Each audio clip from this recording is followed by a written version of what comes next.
लोकमान्य सेवा संघाचे कार्याध्यक्ष श्री उदय तारदाळकर, संघ कार्यवाह श्री महेश काळे आणि डॉक्टर रश्मी फडणवीस यांच्यासोबत भारतमातेचे सुपुत्र, शौर्यचक्र विजेते पॅरा कमांडो मधुसूदन सुर्वे आणि शौर्य पुरस्कार विजेते पोलीस उपनिरीक्षक मंगेश नाईक यांचे सभागृहात आगमन झालेले आहे। या शूर योद्ध्यांना विनंती करते की त्यांनी स्वराज्य आणि स्वदेशीचा मंत्र देणारे लोकमान्य टिळक यांच्या स्मृतीला वंदन करण्यासाठी त्यांच्या मूर्तीला पुष्पहार अर्पण करावा।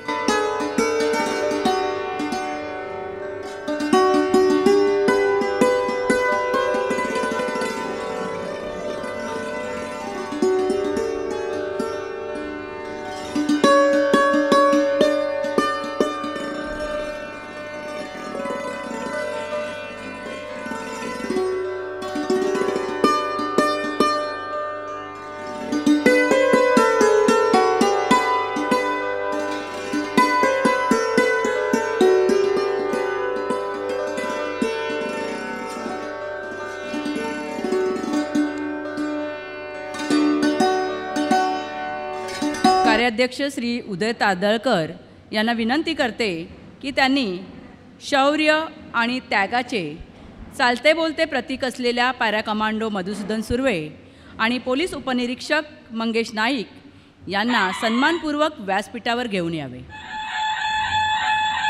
सभागृहात उपस्थित लोकमान्य सेवा संघाच्या विविध शाखांचे अध्यक्ष, कार्यवाह पदाधिकारी यांनी या स्फूर्तिदायी व्यक्तिमत्वांना जागेवर उभे राहून टाळ्यांच्या गजरात अभिवादन करावे अशी मी त्यांना विनंती करते।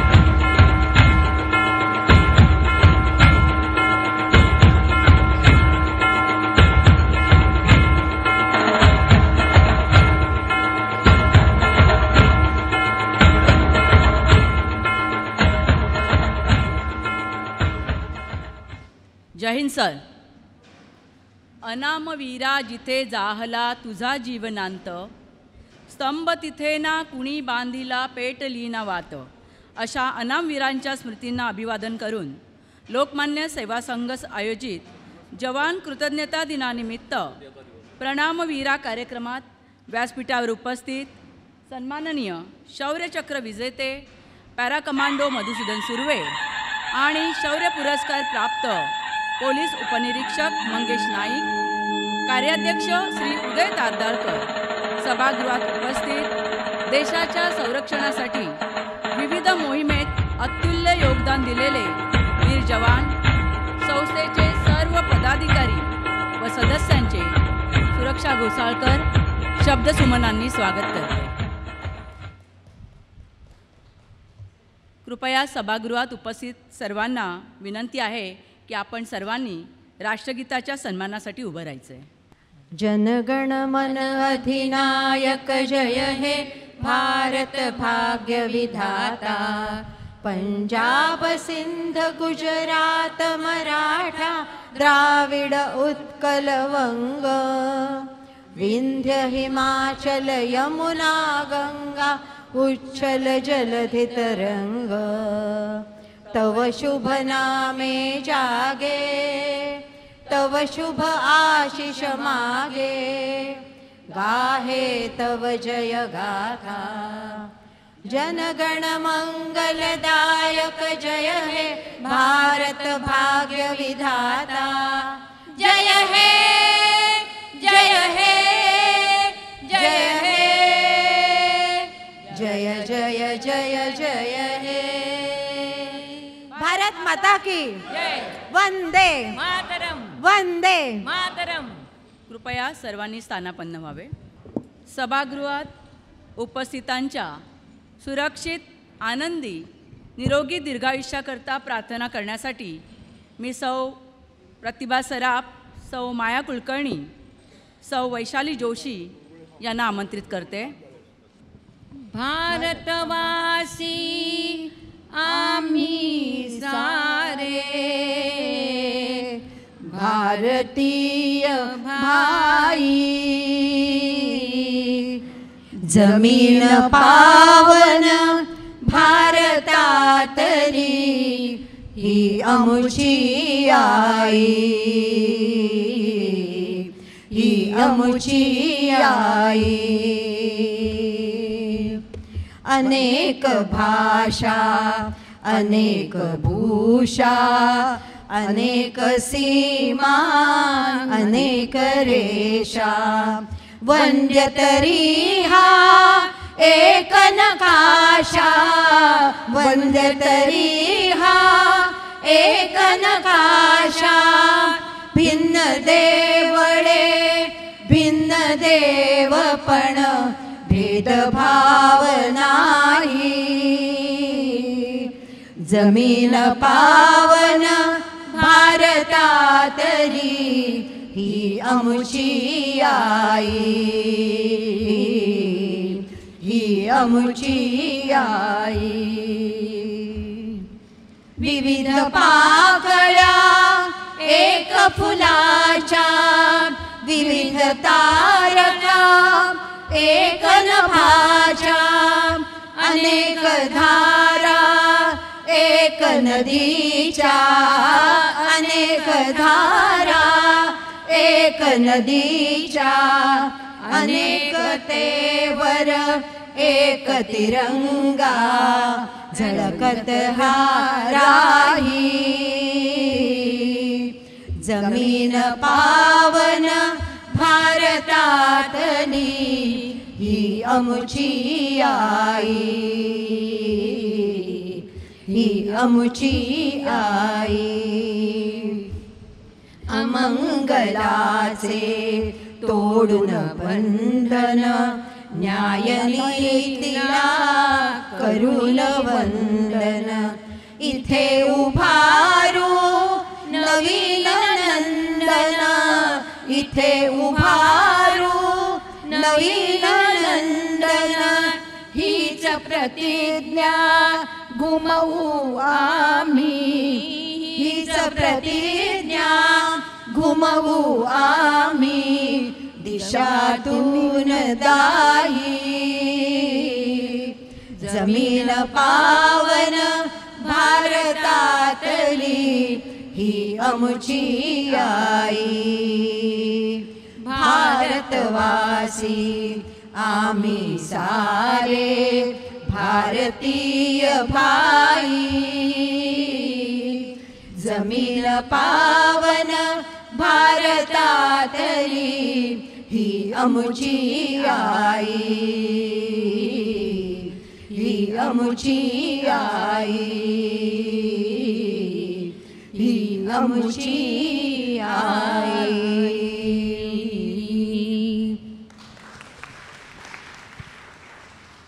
धन्यवाद. यानंतर कार्यक्रमाचे प्रयोजन म्हणजेच प्रास्ताविकासाठी लोकमान्य सेवा संघाचे सन्माननीय संघ कार्यवाह श्री महेश काळे यांना मी विनंती करते. नमस्कार. मी संघ कार्यवाह नात्याने आपल्या सगळ्यांचं स्वागत करतो. अक्षय तृतीया आणि परशुराम जयंतीनिमित्त सगळ्यांना हार्दिक शुभेच्छा. आज 10 मे तसं पाहिलं तर हा जगभरात वेगळ्या वेगळ्या कारणासाठी प्रसिद्ध पावलेला दिवस आहे की 1984 साली रेनॉल्ड रेगननी मिलिटरी स्पाऊस ॲप्रिसिएशन डे म्हणून साजरा करायचं ठरवलं. त्याच्यानंतर काही ठिकाणी ओशन डे म्हणून साजरा करतात, काही ठिकाणी स्मॉल बिझनेसमन म्हणून करतात, काही ठिकाणी आत्ता मी घेतलं श्रीम डे म्हणून पण आजचा दिवसाला महत्त्व आहे.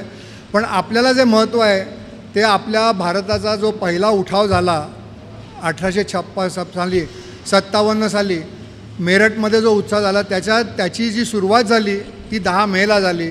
आणि तेव्हापासून आपण हा 10 मेपासून ते उठाव सुरुवात झाली. जवळजवळ वर्षभर ती लढाई चालली होती. आपल्या सगळ्यांना माहिती आहे, त्याच्याबद्दल मी काही जास्ती बोलत नाही आहे. पण 1947पर्यंत हे आपली चालूच होतं, लढाई चालू होती. त्यासाठी कित्येकांनी त्याच्यासाठी आपलं बलिदान दिलेलं आहे, कित्येक क्रांतिकाऱ्यांनी दिलेलं आहे. आणि त्याच्यानंतर 56 नंतर आपलं 57ला जेव्हा स्वातंत्र्य मिळालं आणि स्वातंत्र्य मिळाल्यानंतर ते आपलं स्वातंत्र्याचं आता सुराज्य कसं होईल, स्वराज्य मिळालं पण त्याचं सुराज्य कसं होईल त्याच्यासाठी झटणारे जे आहे ते आपल्याकडे आलेले आहेत, आपल्या समोर पण आपल्याकडे बसलेले आहेत. त्यामुळे मी सगळ्यांचं स्वागत करतो आणि मी जास्ती न बोलता पुढील कार्यक्रमाला सुरुवात करूया सांगतो. धन्यवाद. धन्यवाद सर. सरफरोशी की तमन्ना अब हमारे दिल में है, देखना है जोर कितना बाजूए कातिल में है असे म्हणत शत्रूच्या आव्हानांना मुकाबला करत विजय प्राप्त केलेल्या वीरांच्या शौर्यगाथेचा परिचय करून देताना आज आपला ऊर अभिमानाने भरून येईल. 26 जानेवारी 2006 रोजी तत्कालीन राष्ट्रपती Bharat Ratna missile man doctor APJ Abdul Kalam यांच्या शुभहस्ते मणिपूर येथील ऑपरेशन हिफाजत 2 मध्ये अतुल्य साहसाबद्दल शौर्यचक्र प्रदान करण्यात आले.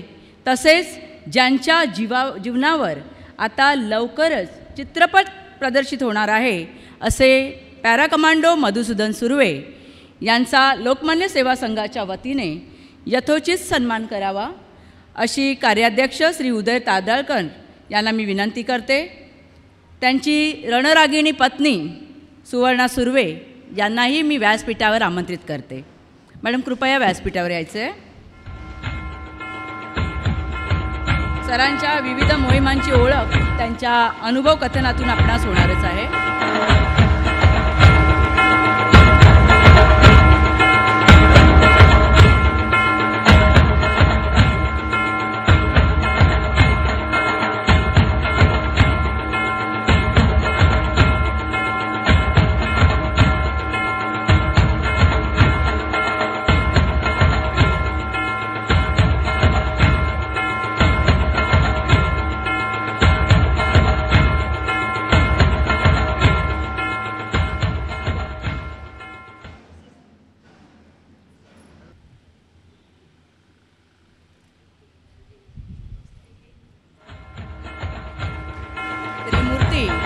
आणि लोकमान्य टिळकांचं स्मृतिचिन्ह देऊन पॅरा कमांडो मधुसूदन सुर्वे सरांना सन्मानित केलं जात आहे.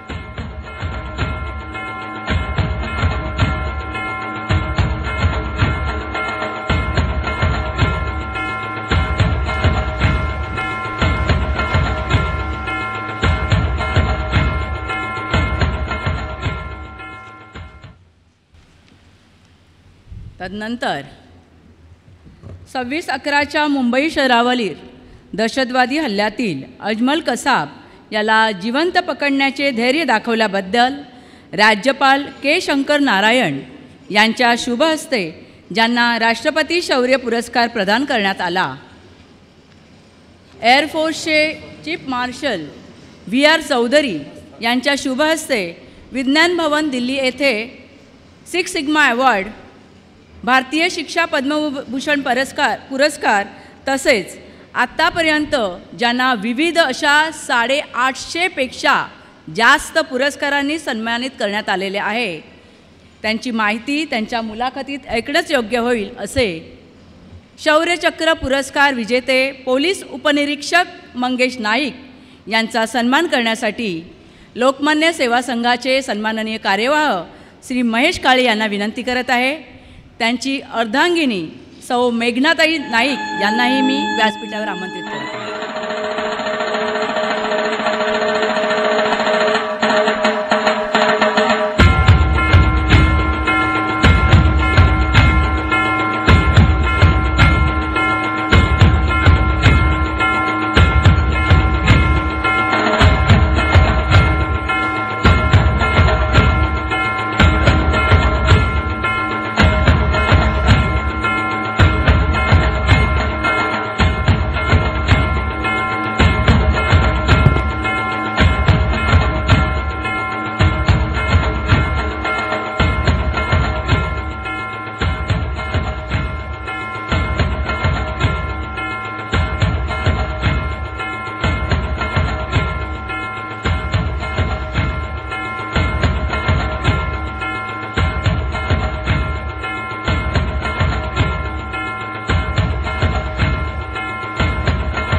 टिळकांचं स्मृतिचिन्ह देऊन त्यांना आपण सन्मानित करीत आहोत.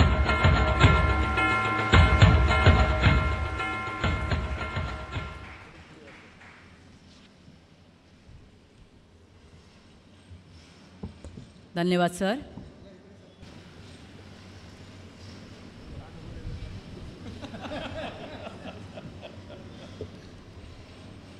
त्यांच्या हाती बंदूक म्हणून आपलं जीवन शांत, ते सावध जागे म्हणून आपली झोप निवांत. आपल्या जगण्यासाठी त्यांची रोज मृत्यूशी गाठ. आम्ही मुलाबाळात राहावं म्हणून त्यांची घरादाराकडे पाठ. स्वतःची घरं अनाथ करून त्यांनी देशाची सेवा केली.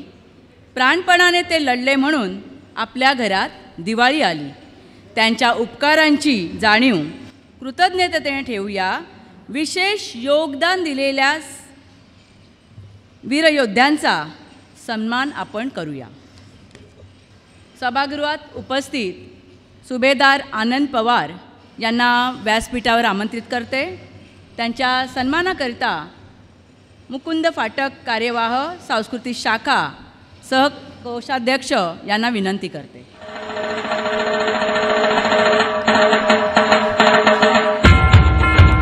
सुभेदार आनंद पवार यांनी आर्मी मेडिकल कॉर्प्समधून नर्सिंग टेक्निशियन म्हणून जम्मू आणि काश्मीर, नागालँड, महाराष्ट्र आरोग्य सेवा तसेच कोरोना काळात पूर्णवेळ उपजिल्हा रुग्णालय कासा अशी 30 वर्षे सेवा देऊन निवृत्त झाल्याबद्दल सध्या त्यांना विशेष पुरस्काराने सन्मानित करण्यात येत आहे.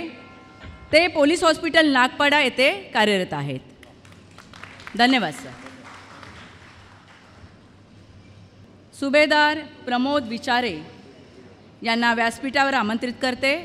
त्यांच्या सन्मानाकरिता श्री अतुल गोखले कार्यवाह श्री वा पाठक ग्रंथालय यांना मी विनंती करते.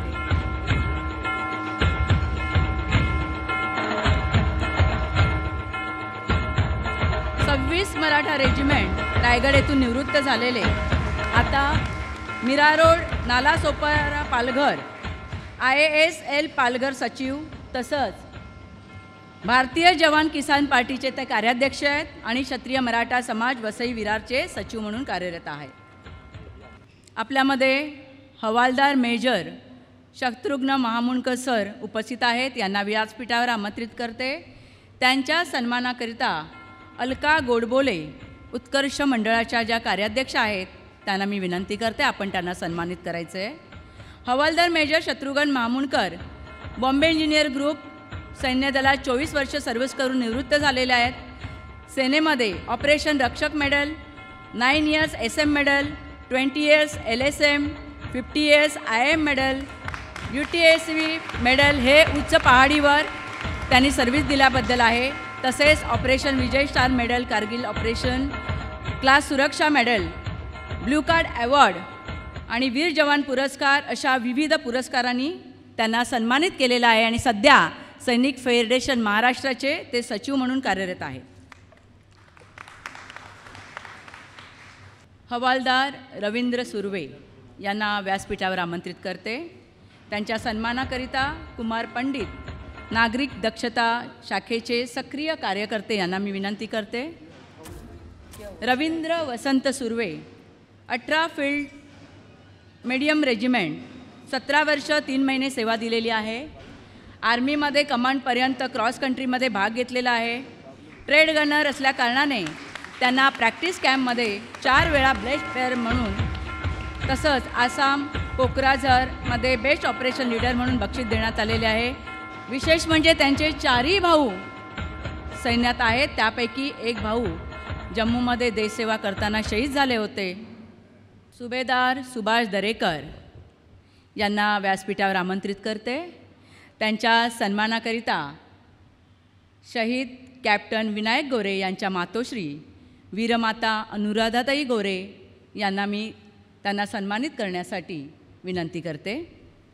सुभेदार सुभाष दरेकर यांनी भारतीय सेनेत 22 वर्ष सेवा करून स्वेच्छानिवृत्ती घेतली आणि सेवेदरम्यान जम्मू आणि काश्मीरच्या उरी सेक्टरमध्ये 2009 साली बटालियनच्या QRT म्हणजे क्विक रिॲक्शन टीमचे नेतृत्व करताना टीमने एका उग्रवाद्याला कंठस्नान घातलेलं आहे. त्यांच्या कर्तव्यपरायणता व अदम्य साहसाबद्दल त्यांना COAS म्हणजे chief of army staff commendation कार्डने सन्मानित करण्यात आलेले आहे. धन्यवाद सर. शहीद सुभेदार भरत मोरे यांच्या वीर नारी भाविका मोरे जर उपस्थित असतील तर त्यांनी कृपया संपर्क करायचा आहे. यानंतर हवालदार रवींद्र सुर्वे यांना व्यासपीठावर आमंत्रित करते. त्यांच्या हवालदार आकाश गडांकुश यांना व्यासपीठावर आमंत्रित करते. त्यांच्या सन्मानाकरता शीला निमकर, CM जोशी दिलासा केंद्र शाखेच्या कार्यवाह यांना विनंती करते. हवालदार आकाश गडांकुश यांनी 18 वर्षे जम्मू काश्मीर, श्रीनगर, अनंतनाग, जैसलमेर बॉर्डरवर तसंच भूतान, पठाणकोट येथे सेवा दिलेली आहे. त्यांना विजय सेवा पदक, ऑपरेशन रक्षक, जम्मू काश्मीर, भूतान अशी पदकं प्राप्त झालेली आहेत.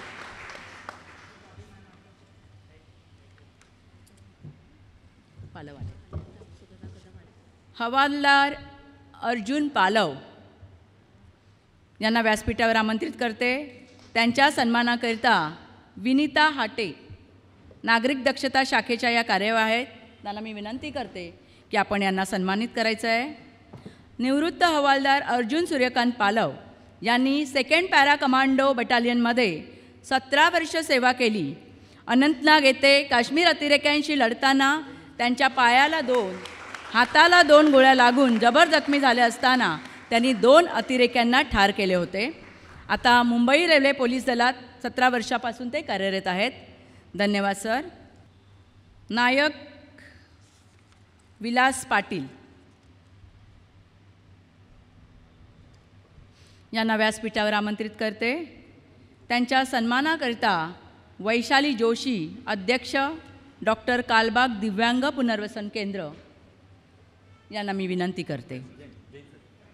नायक विलास पाटील यांनी सैनिक म्हणून 414 इंजिनियर युनिटमध्ये 16 वर्ष सेवा दिलेली आहे. त्यांना कारगिल युद्धात ऑपरेशन विजय सन्मानपत्र व मेडल प्राप्त आहे. सध्या सामाजिक क्षेत्रात कॅन्सर रुग्णांसाठी ते विशेष सेवा देत आहेत. आपल्या कार्याला सलाम. लान्स नायक चंद्रशेखर सावंत सर यांना व्यासपीठावर आमंत्रित करते.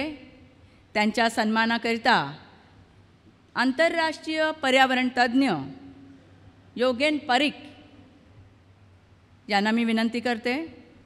श्री चंद्रशेखर सावंत निवृत्त lance Naik, Assam, Bikaner, Chandigarh, Bombay engineer group, 109 engineer regiment व तदनंतर पश्चिम रेल्वे मोटरमन म्हणून कार्यरत असताना एक सैनिक समाजामध्ये येऊनसुद्धा उच्च पातळीच्या सतर्कतेने आपली उपयुक्तता, गुणवत्ता सिद्ध करू शकतो याचा त्यांनी प्रत्यय दिलेला आहे. 3 जुलै 2018च्या धुसर वातावरणात सकाळी 7 वाजता अंधेरी रेल्वे स्थानकाच्या पूर्व पश्चिम गोखले पादचारी पुलाचा भाग रेल्वे रुळावर कोसळत असताना 60 किलोमीटर प्रति तास वेगाने असलेल्या लोकल ट्रेनला आपत्कालीन ब्रेक लावून प्रसंगावधानाने ट्रेनमधील शेकडो प्रवाशांचे प्राण वाचवल्याबद्दल तत्कालीन रेल्वे मंत्री श्री पियुष गोयल यांच्या हस्ते असामान्य साहसाबद्दल त्यांना आदर्श मोटरमन म्हणून सन्मानित करून रुपये 5 लाखाचे बक्षीस देण्यात आले होते. यांना महाराष्ट्र राज्य सैनिक कल्याण विभाग, मीरा भाईंदर महानगरपालिका विशेष गौरव पुरस्कार, रेल हिरो पुरस्कार, ABP न्यूज शौर्य पुरस्कार, समाजभूषण पुरस्काराने सन्मानित करण्यात आलेले असून पश्चिम रेल्वे मोटरमन म्हणून 32 वर्ष प्रदीर्घ सेवा देऊन आता ते 31 मे 2024 रोजी निवृत्त होत आहेत. वीरनारी भाविका मोरे आपण उपस्थित आहात का?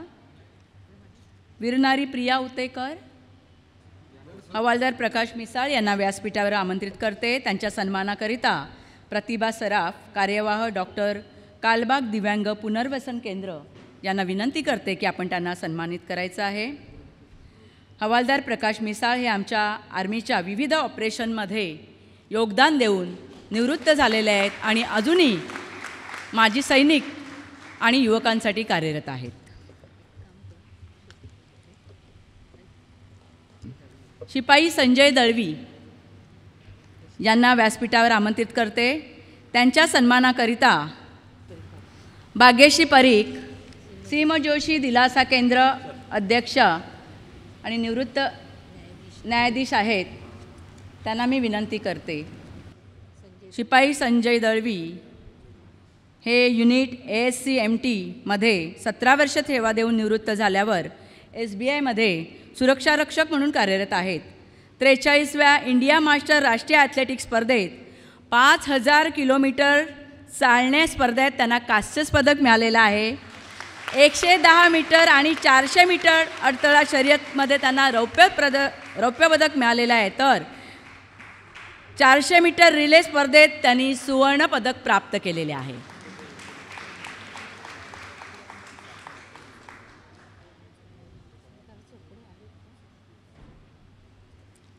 धन्यवाद सर.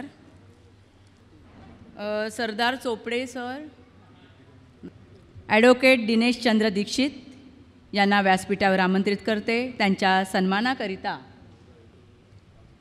संस्थेचे कार्य उपाध्यक्ष आलोक यांना विनंती करते. इंडियन एअरफोर्समधून 15 वर्षे सेवा देऊन निवृत्त झालेले आहेत. 1971च्या इंडिया पाकिस्तान युद्धात त्यांचा सहभाग होता. त्यांना संग्राम मेडल, सर्व्हिस मेडल इत्यादी विविध पदकांनी सन्मानित करण्यात आलेले आहे. सध्या ते केंद्रीय प्रशासकीय न्यायाधिकरणात कार्यरत आहेत. सर, आपल्या कार्याला सलाम. गणेश गावकर, नाजूकराव मांडकर इथे उपस्थित आहेत. नीलम वराडकर, कार्यवाह कृष्णाबाई खंबतकोंड बालक मार्गदर्शन केंद्राच्या त्या कार्यवाह आहेत. त्यांना मी विनंती करते की आपल्यामध्ये उपस्थित नाजूकराव मांडकर हे इंडियन एअरफोर्स स्पेशल ऑफिसर असून 25 वर्ष परमाणु ऊर्जा विभाग पोखरण येथे स्पेशल टास्क फोर्समध्ये कार्यरत होते. Life time achievement award nuclear programme of India प्राप्त झालेले भारतातील पहिले सैनिक अधिकारी आहेत ते. त्यांना महाराष्ट्र भूषण पुरस्कारानेही सन्मानित केलेले आहे. त्यांच्या कार्याला सलाम. श्रीधर टक्केकर यांना मी व्यासपीठावर आमंत्रित करते. मानसी आपटे, कार्यवाह कैलासवासी शरद विनायक साठे वैद्यकीय केंद्र. शहीद सुभेदार भरत मोरे यांच्या पत्नी वीरनारी भाविका मोरे यांनाही सन्मानित करण्यात येणार आहे. शहीद हवालदार मकरंद दरेकर यांच्या पत्नी वीरनारी प्रिया उतेकर यांनाही आपण सन्मानित करणार आहोत. शहीद लान्स नायक सुधीर कदम यांच्या पत्नी वीरनारी सुखदा कदम यांचाही आपण सन्मान करणार आहोत. फ्लेचर पटेल, सरदार चोपडे हे काही कालावधीत येथे उपस्थित राहणार आहेत. यायला वेळ लागणार आहे. तोपर्यंत सौ प्रतिभा सराफ आणि सौ माया कुलकर्णी, वैशाली जोशी यांना मी विनंती करते आपण सर्व उपस्थितांसाठी गीत सादर करूया. जयतु शौर्यशालिनी, जयतु पुण्यदायिनी, जयतु जयतु जयतु जगति भरत भूमि मानिनी.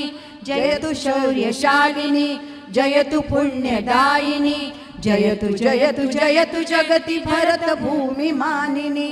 सात गगन मंडळात नौबती निनादतात, समरसज्ज भाक्षणात दश दिशा बजावतात. जय स्वतंत्र लोकतंत्र वीर मंत्र गात गात, लाख वादळा समान उतरती दळे रणात. स्वाभिमान तळपुनी सांगतात संगिनी, जयतु जयतु जयतु जगति भरत भूमि मानिनी. जयतु जयतु जयतु जगति भरत भूमि मानिनी. रक्त जोवरी नसात, प्राण जोवरी उरात, भाव शक्ती माणसात, प्राण देह पंजरात.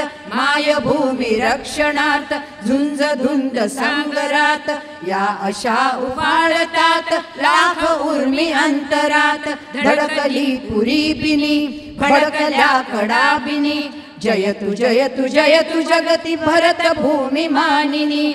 जयतु शौर्यशालिनी, जयतु पुण्यदायिनी, जयतु जयतु जयतु जगति भरत भूमि मानिनी. जयतु जयतु जयतु जगति भरत भूमि मानिनी. जयतु जयतु जयतु जगति भरत भूमि मानिनी.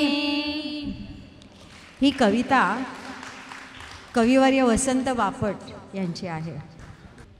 आज अक्षय तृतीया आहे. तसंच आजचा अतिशय दुर्मिळ योग म्हणजे रुग्णसेवा म्हणून ऑपरेशन करणाऱ्या लोकसेवा संघाच्या कार्यवाह डॉक्टर रश्मी फडणवीस रणभूमीवर शत्रूंच्या विघातक कारवाईंना प्रत्युत्तर म्हणून विविध ऑपरेशनमध्ये सहभागी शौर्यचक्र विजेते पॅरा कमांडो मधुसूदन सुर्वे यांच्याशी संवाद साधणार आहेत.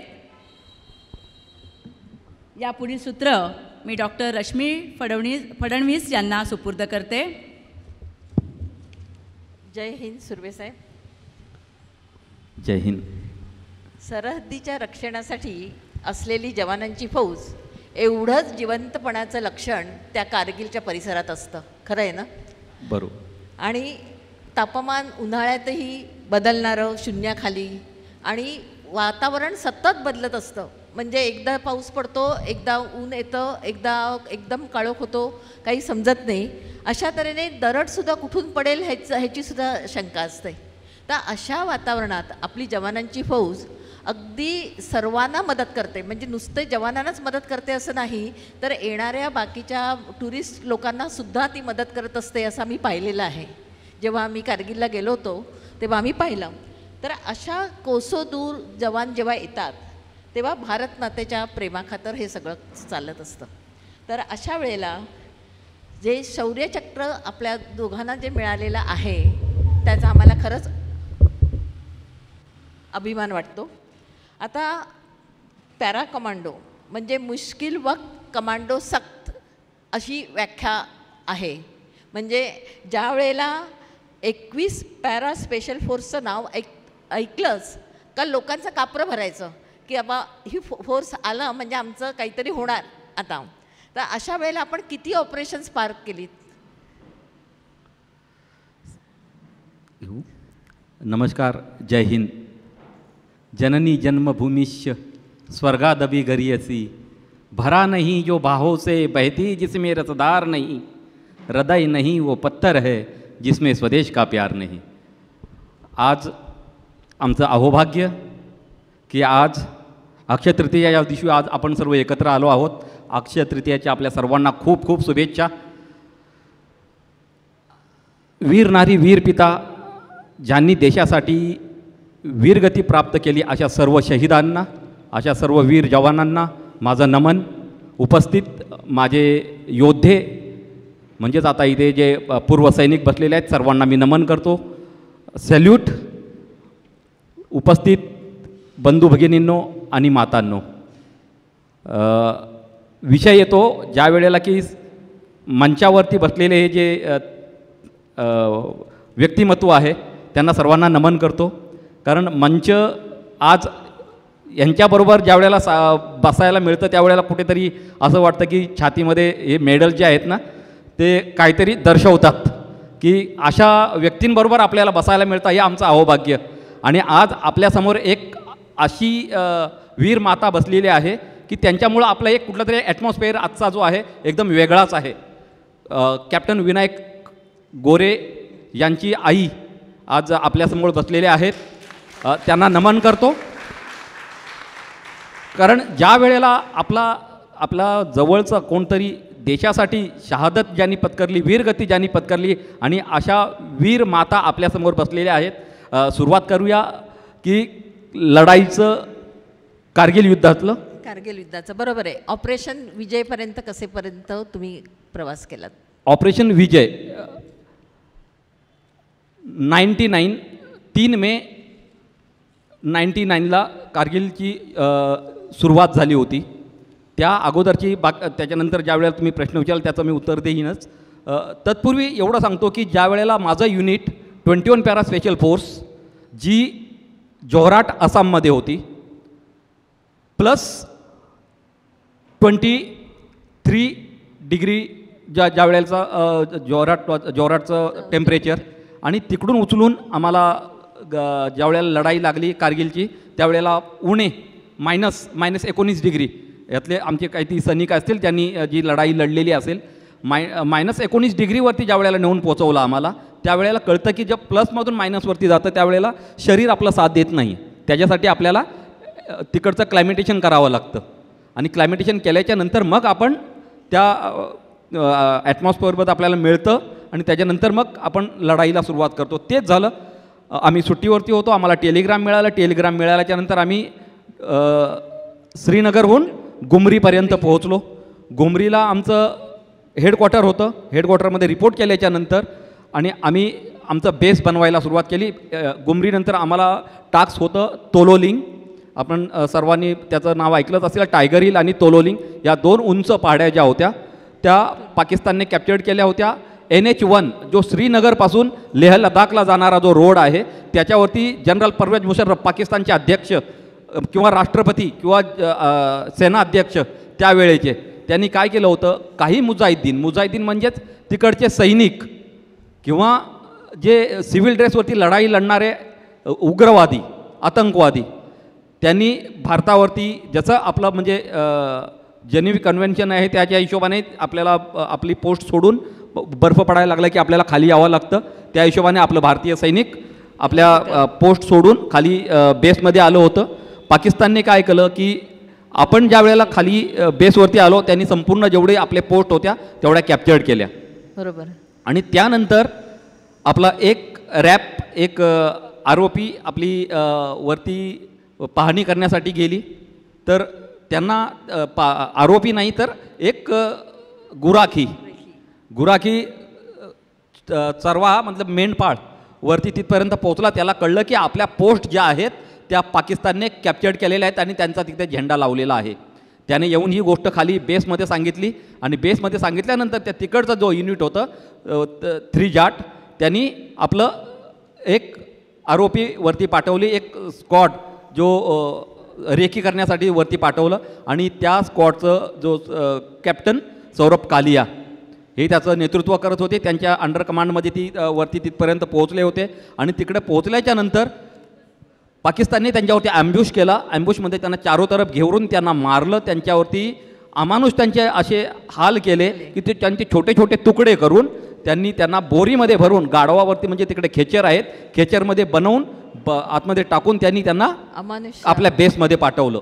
आणि त्याच्यानंतर ज्या वेळेला बेसमध्ये आल्याच्या नंतर मग समजतं की पाकिस्तानने वरती आपल्या पोस्टवरती कब्जा केलेला आहे. आणि मग तिथून मग सुरुवात होते ऑपरेशन विजयची 3 मे पासून. त्याच्या अगोदरची ही सर्व कारवाई आहे. बरोबर. त्याच्यामुळे तुम्हाला कळलं की आपले ठाण्यावरती त्यांनी हल्ला केल्यानंतर आपण काही करू शकत नव्हतं म्हणून. आता मुख्य तुमचा जो प्रवास आहे तो हिफाजत 2 मणिपूर जी. तर त्याची पहिल्यापासूनची जी कथा आहे ती आम्हाला ऐकायला नक्की आवडेल. 20 जून 2005 हा जर दिवस जर आपण जर कधी ऐकायला आलं तर मला वाटतं ह्या सर्व माऊली समोर बसलेले आहेत त्यांना माहितीच असेल. 20 जून 2005 हा तिथी काय होती सांगू शकाल? वटसावित्रीचा वटपौर्णिमेचा दिवस. एकदम बरोबर. वटपौर्णिमेचा दिवस 20 जून 2005. आणि त्या दिवशी माझ्यावरती आमच्या कमांडंट म्हणजे माझ्या CO साहेबने एक जबाबदारी दिली की हा तुझा स्क्वॉड घेऊन तुला तिकडे जायचं आहे आणि काही आतंकवादी आपल्या देशामध्ये घुसलेले आहेत त्यांना तुला खदेडायची आहे किंवा त्यांना मारायची आहे. पण जायच्या अगोदर तुझं सर्व बॅटल लोड तयार कर. तुझा जो ट्रूप्स घेऊन जातोयस त्याला तू ब्रीफिंग दिल्याच्या नंतर पुन्हा येऊन माझ्याकडून इन्स्ट्रक्शन घेऊन जायचे आहेत की पुढचं ऑपरेशन कसं करायचं आहे, कोडवर्ड काय असेल आणि जर समजा जर हेलिकॉप्टरची जर गरज असेल तर तुला त्याच्यानंतर मग तुझ्या संपूर्ण स्क्वॉडला मी पुन्हा एकदा ब्रीफिंग देईन. मी माझ्या स्क्वॉडला तयार केलं. स्क्वॉड माझ्याबरोबर यायला तयार झालं. आम्ही बरोबर 20 कमांडोज जे आहेत त्यांना तयार केली. बॅटल लोड सर्व तयार झाला. बॅटल लोड म्हणजे लढाईचं संपूर्ण सामग्री म्हणजे जेवणापासून अगदी झोपण्यापर्यंत आणि झोपण्यापासून खाण्यापर्यंत 6 दिवसाचा जो बॅटल लोड आहे बॅटल लोड कम्प्लीट लोड म्हणजे सगळ्या गोष्टी त्याच्यामध्ये आल्या तुमच्याजवळ. आणि भयंकर असा पाऊस आहे. नॉर्थ ईस्टचं माझ्या सैनिकांना तर सर्व माहितीच आहे की नॉर्थ ईस्ट चेरापुंजीच्या बाजूलाच येतं मणिपूर. आणि मणिपूर म्हणजे तीच बांगलादेश बॉर्डर किंवा म्यानमारची बॉर्डर जिथे संपूर्ण हाईट जी आहे 16,000 फूटची हाईट आहे. आणि तिथे डोंगरावरती जे पहाड आहेत त्याच्यावरती आपल्याला जे ढग आहेत ते बंद झालेले दिसतात आणि तिथे चिकटलेले आहेत. अशा उंच पहाडींवरती आपल्याला ज्या वेळेला आपण ऑपरेशनला जातो लढाईला जातो त्यावेळेला आम्ही काही म्हणजे लगातार 6 दिवस चालल्याच्या नंतर आम्ही त्या जाग्यावरती पोहोचलो. रात्रीचं चालणं असतं तिथे. रात्रीचं चालणं म्हणजे काय असतं की जर दिवसाचा जर तुम्ही चालला तर तुमचा सरप्राईज लॉस होतो. आणि लढाईमध्ये काय असतं की सर्वात पहिलं तुमचं सरप्राईज मेन आहे. जर सरप्राईजच तुमच्याजवळ नाही आहे तर पुढची लढाई तुम्ही लढू शकत नाही. जसा गनिमी कावा काय होता शिवाजी महाराजांचा, की छोट्या तुकडीने जा, मोठासा घात करा आणि परत आपल्या पोस्टवरती परत येऊन या. तीच लढाईची पद्धत जी वाघनक म्हणजे 21 पॅरा स्पेशल फोर्स, हिला वाघनक या नावाने ओळखलं जातं. आणि त्यांचा मोटो आहे छत्रपती शिवाजी महाराज की जय आणि जयकारा वीर शिवाजी हर हर महादेव, हे आमचा युद्धघोष आहे. प्रत्येक युनिटचं काहीतरी एक घोष असतं, युद्धघोष असतो. प्रत्येकाला वेगवेगळ्या प्रत्येक रेजिमेंटचा वेगवेगळा युद्धघोष आहे. तर आमचा 21 पॅरा स्पेशल फोर्सेसचा जो युद्धघोष आहे तो युद्धघोष आहे जयकारा वीर शिवाजी हर हर महादेव. या युद्धघोषानेच आम्ही ज्या वेळेला लढाईला बाहेर पडतो आणि आमचं दैवत जे छत्रपती शिवाजी महाराज जे आहेत त्यांची जो गनिमी कावा आहे त्या गनिमी काव्याच्या सहाय्याने आम्ही जे आहे ती लढाई लढत असतो. 6 दिवसाने लगातार 6 दिवस चालल्याच्या नंतर आम्ही आमच्या पोस्टवरती पोहोचल्याच्या नंतर आम्हाला कळतं की माझे सैनिक आहेत, त्यांच्या संपूर्ण कमांडो आहेत, त्यांना मी सांगतो की प्रत्येकाने आड घेऊन बसायचं आहे. आड याच्यासाठी असते की दुश्मनने जर आपल्याला बघितलं आणि किंवा जर फायर जरी केला तर झाडाच्या आड आपण असेल तर आपल्याला ते फायर करू शकत नाही, म्हणजे आपण त्याच्यामध्ये आडमध्ये असतो. दुसरं एक त्याच्यामध्ये एक आडच्या कारण म्हणतं की जोपर्यंत अंडरग्रोथ आहे तिथे, अंडरग्रोथ म्हणजे गुडघ्या एवढं गवत आहे आणि त्याच्यामध्ये आपल्याला लपून बसण्यासाठी जागा असते आणि भरपूर पाऊस पडलेला आहे. अंडरग्रोथमध्ये आपण प्रत्येक झाडाच्या पाठीमागं माझा प्रत्येक कमांडो बसलेला आहे. खूप जबरदस्त असा पाऊस होतोय आणि त्या पावसामध्ये ढग येतात आणि संपूर्ण ब्लॅकआउट होऊन जातो, पुढचं काहीच दिसत नाही. 2 मिनिटासाठी संपूर्ण जोपर्यंत तो ढग हटत नाहीत, बाजूला होऊन जात नाहीत, कारण ढगाचं काय असतं, जोपर्यंत एका जागेवरती थांबले जेवढं बरसायचं आहे तेवढं पाऊस पडतोय आणि ते मग थोड्या वेळाने ते ढग निघून जातात. तसंच पाऊस पडतोय. त्या पावसामध्ये मला एक असं वाटलं जसं ढग निघून गेल्याच्या नंतर की आपल्याला थोडी रेकी करावी लागेल. रेकी म्हणजे पाहणी करावी लागेल आणि ती पाहणी करण्यासाठी मी क्राउलिंग करून एका घरापर्यंत पोहोचलो. त्या झोपडीवरती 3 फ्लॅग लावलेले होते आणि त्या फ्लॅगचा अर्थ होता की तिथे 3 मोठे कमांडर, जसं आपल्या इथे प्रत्येक जे कमांडर्स असतात, जसं जे आपण हे करूया ना की पार्टी अध्यक्ष, कुठल्याही प्रकारचा पार्टी अध्यक्ष घ्या, आता जी राजनीती चालते त्याच्यावरूनच आपण समजूया, तिरंगा सोडून बाकीचे सगळे पार्टी अध्यक्ष, ते जर आपण घेतलं तर समजायचा की हा इथे कोणतरी मोठा अध्यक्ष त्यांच्या इथं बसलेला आहे. तीच परिस्थिती युद्धजन्य स्थितीमध्ये ह्याच्यामध्ये होती की 3 कमांडर जे होते आतंकवाद्यांचे ते त्या घरामध्ये होते आणि त्यांच्याबरोबर अजून 5 त्यांचे सहाय्यक, त्यांना जेवण बनवणारे किंवा अजून त्यांची काही सेवा करणारे, असे 5 म्हणजे टोटल 8 माणसं त्या घरामध्ये होती. मी पाहिलं आणि मी पुन्हा, कारण हा दुपारी 1 वाजताचा टाईम आहे, मी सकाळी 6 वाजता तिथे पोहोचलो आहे.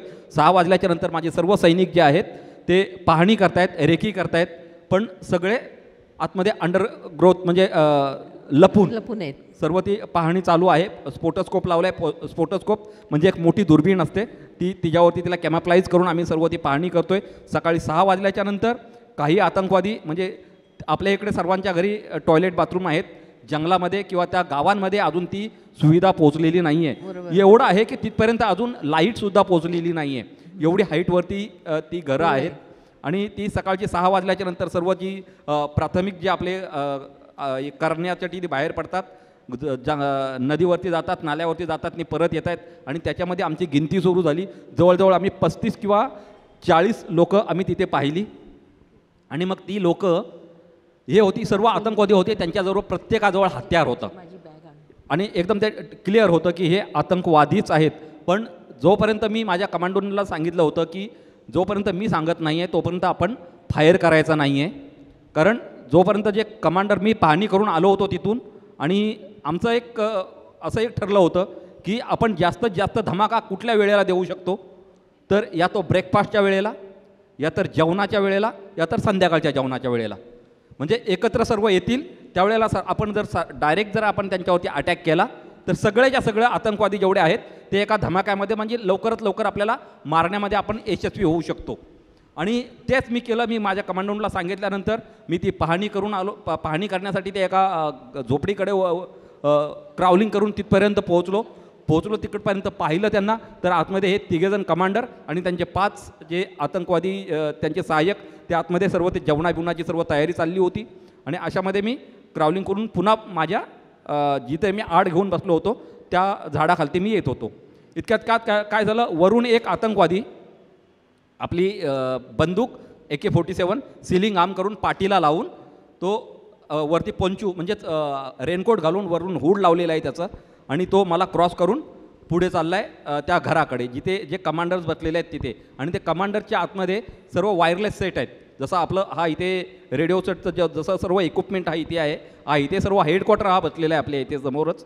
तसंच त्यांच्या जवळ पण तसंच आहे की संपूर्ण सॅटेलाईट फोन आणि जेवढे ज्या आतंकवाद्यांना जे आदेश देणारे जेवढे वॉकी टॉकी आपण ज्याला जे म्हणतो ती सर्व त्यांच्याजवळ आहेत. तिथे कमांडर्स बसलेले आहेत.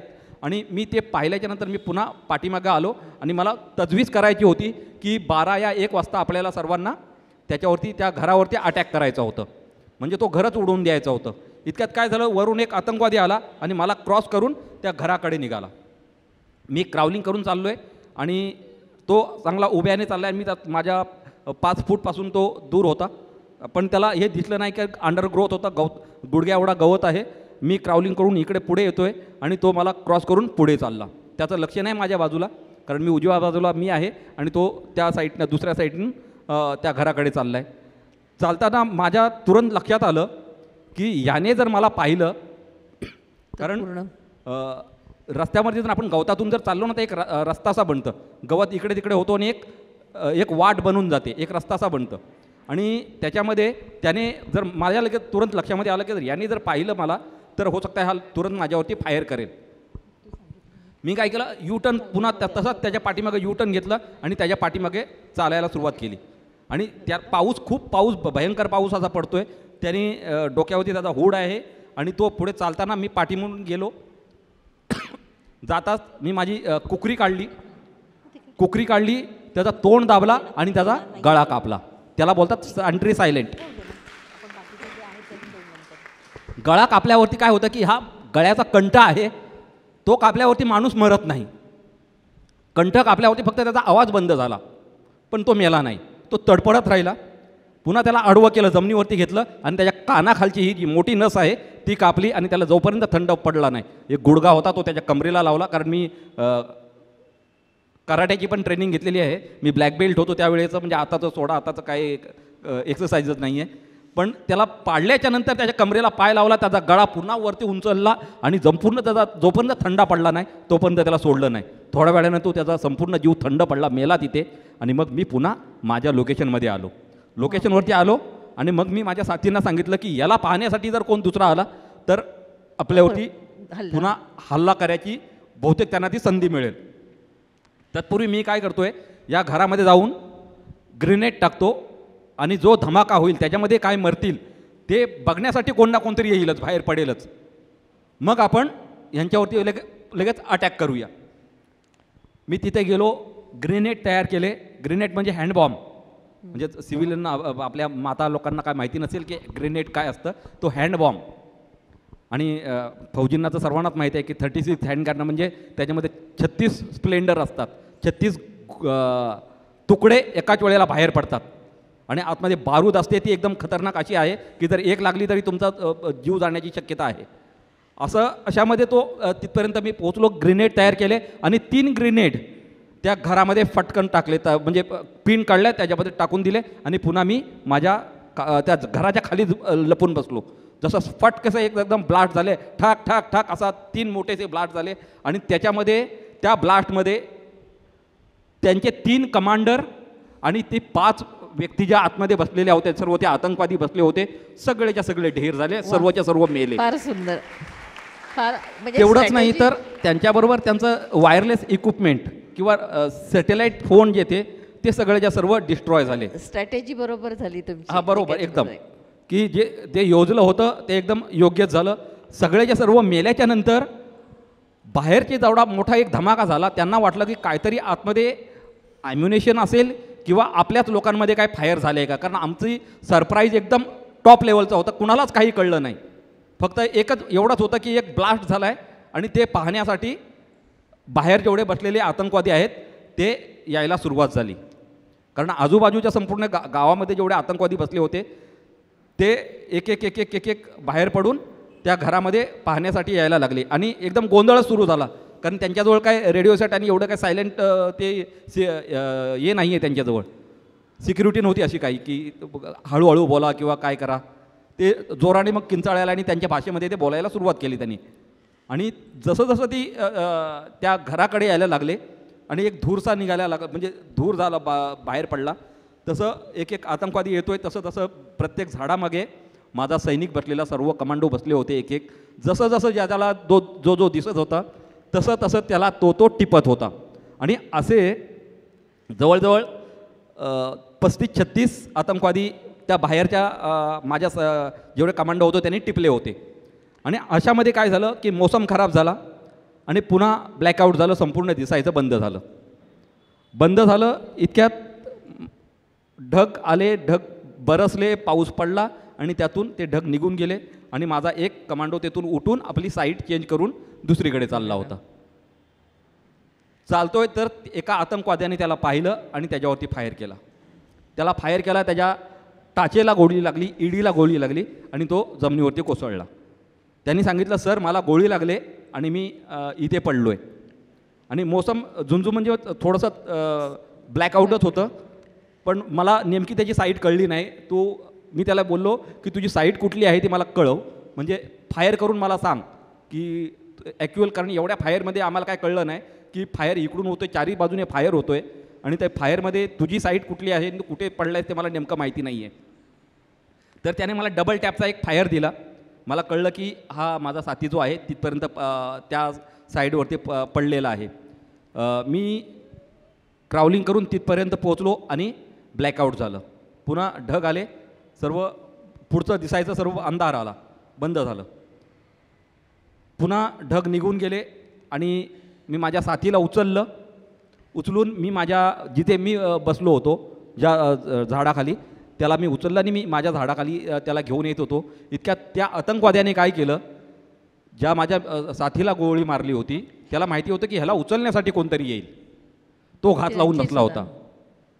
त्याने दुसरा फायर केला नाही. त्याने जसा मोसम क्लिअर झाला त्याला उचलतोय, त्यांनी माझ्यावरती ऑटोमॅटिक फायर केला आणि 7 गोळ्या माझ्या डाव्या पायाला लागल्या. संपूर्ण पाय घेऊन गोळ्या निघून गेल्या. चटकन मी जमिनीवरती कोसळलो.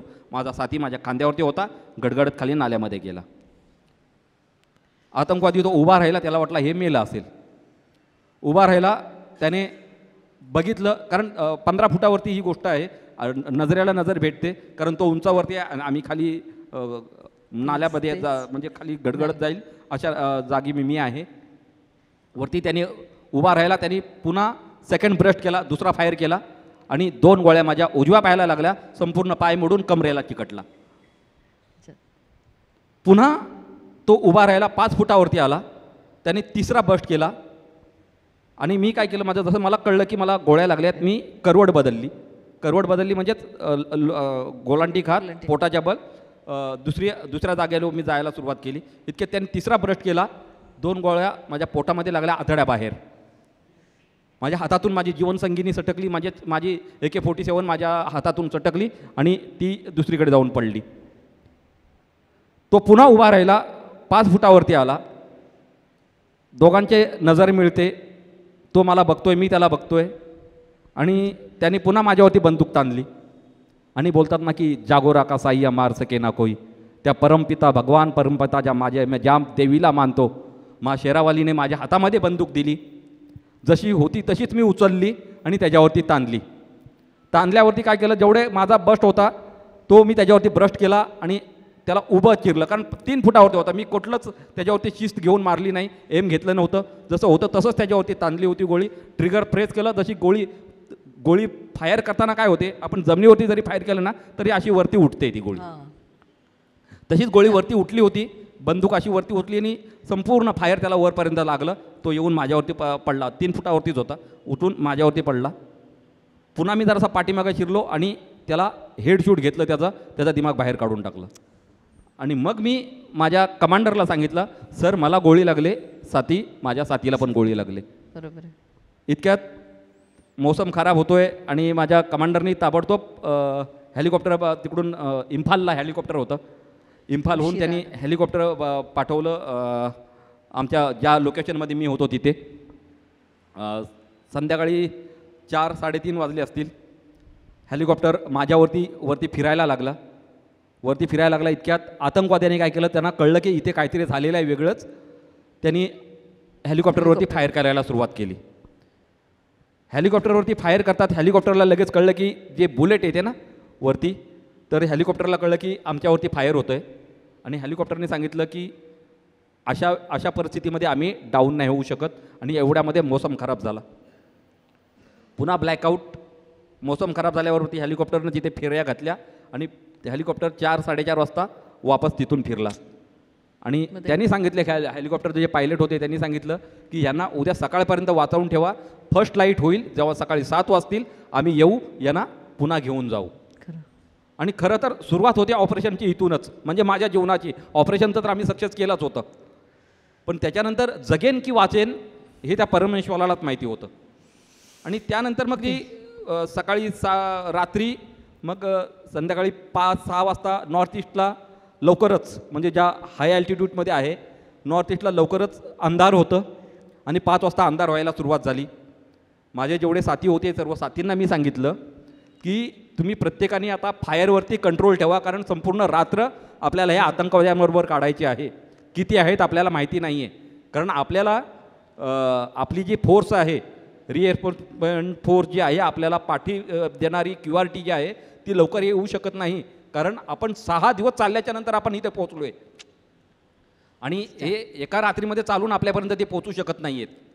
तर या गोष्टीचा विचार करा आणि प्रत्येकाने जो फायर जो आहे तो सांभाळून फायर करा, कारण आपल्याजवळ जी ॲम्युनेशन जो आहे संपूर्ण रात्रभर आपल्याला टिकला पाहिजे. आणि आपण त्या हिशोबाने आपल्याला फायर करावा लागेल. ज्याला दिसेल त्यानेच फक्त फायर करा. आणि मग ती संपूर्ण रात्र होते. रात्रीमध्ये माझा एक साथी मला उचलून नाल्यामध्ये घेऊन जातो. अंगावरचे सर्व कपडे काढतो आणि चेक करतो संपूर्ण कुठे काही गोळ्या लागल्या आहेत का. तर बघतोय तर माझ्या पोटामध्ये गोळ्या लागलेल्या, संपूर्ण त्याने कपडे काढले. पोटामध्ये बघितलं तर संपूर्ण आतड्याबाहेर, लेफ्ट पायामध्ये संपूर्ण हड्डी घेऊन गेलेला आहे. दुसरा पाय संपूर्ण कमरेला भेटला आहे. आणि अशामध्ये त्यांनी तिकडचे 2 दंडे कापले कुकरीने. आणि उजवा पाय जो कंपाऊंड फ्रॅक्चर झाला होता, फक्त त्याची हड्डी फ्रॅक्चर झाली. आणि त्यांनी तिकडचे 2 दंडे कापले आणि माझा हा उजवा पाय जो आहे त्याला स्प्लेंड केलं, म्हणजे त्याला बांधून घेतलं. बुटाची लेस काढली आणि त्यांनी त्याला कवर केलं, बांधलं, त्याला सरळ केलं. त्याला नंतर राहिला हा लेफ्ट पाय, की संपूर्ण त्याचा हड्डी गोळ्या घेऊन गेल्यात.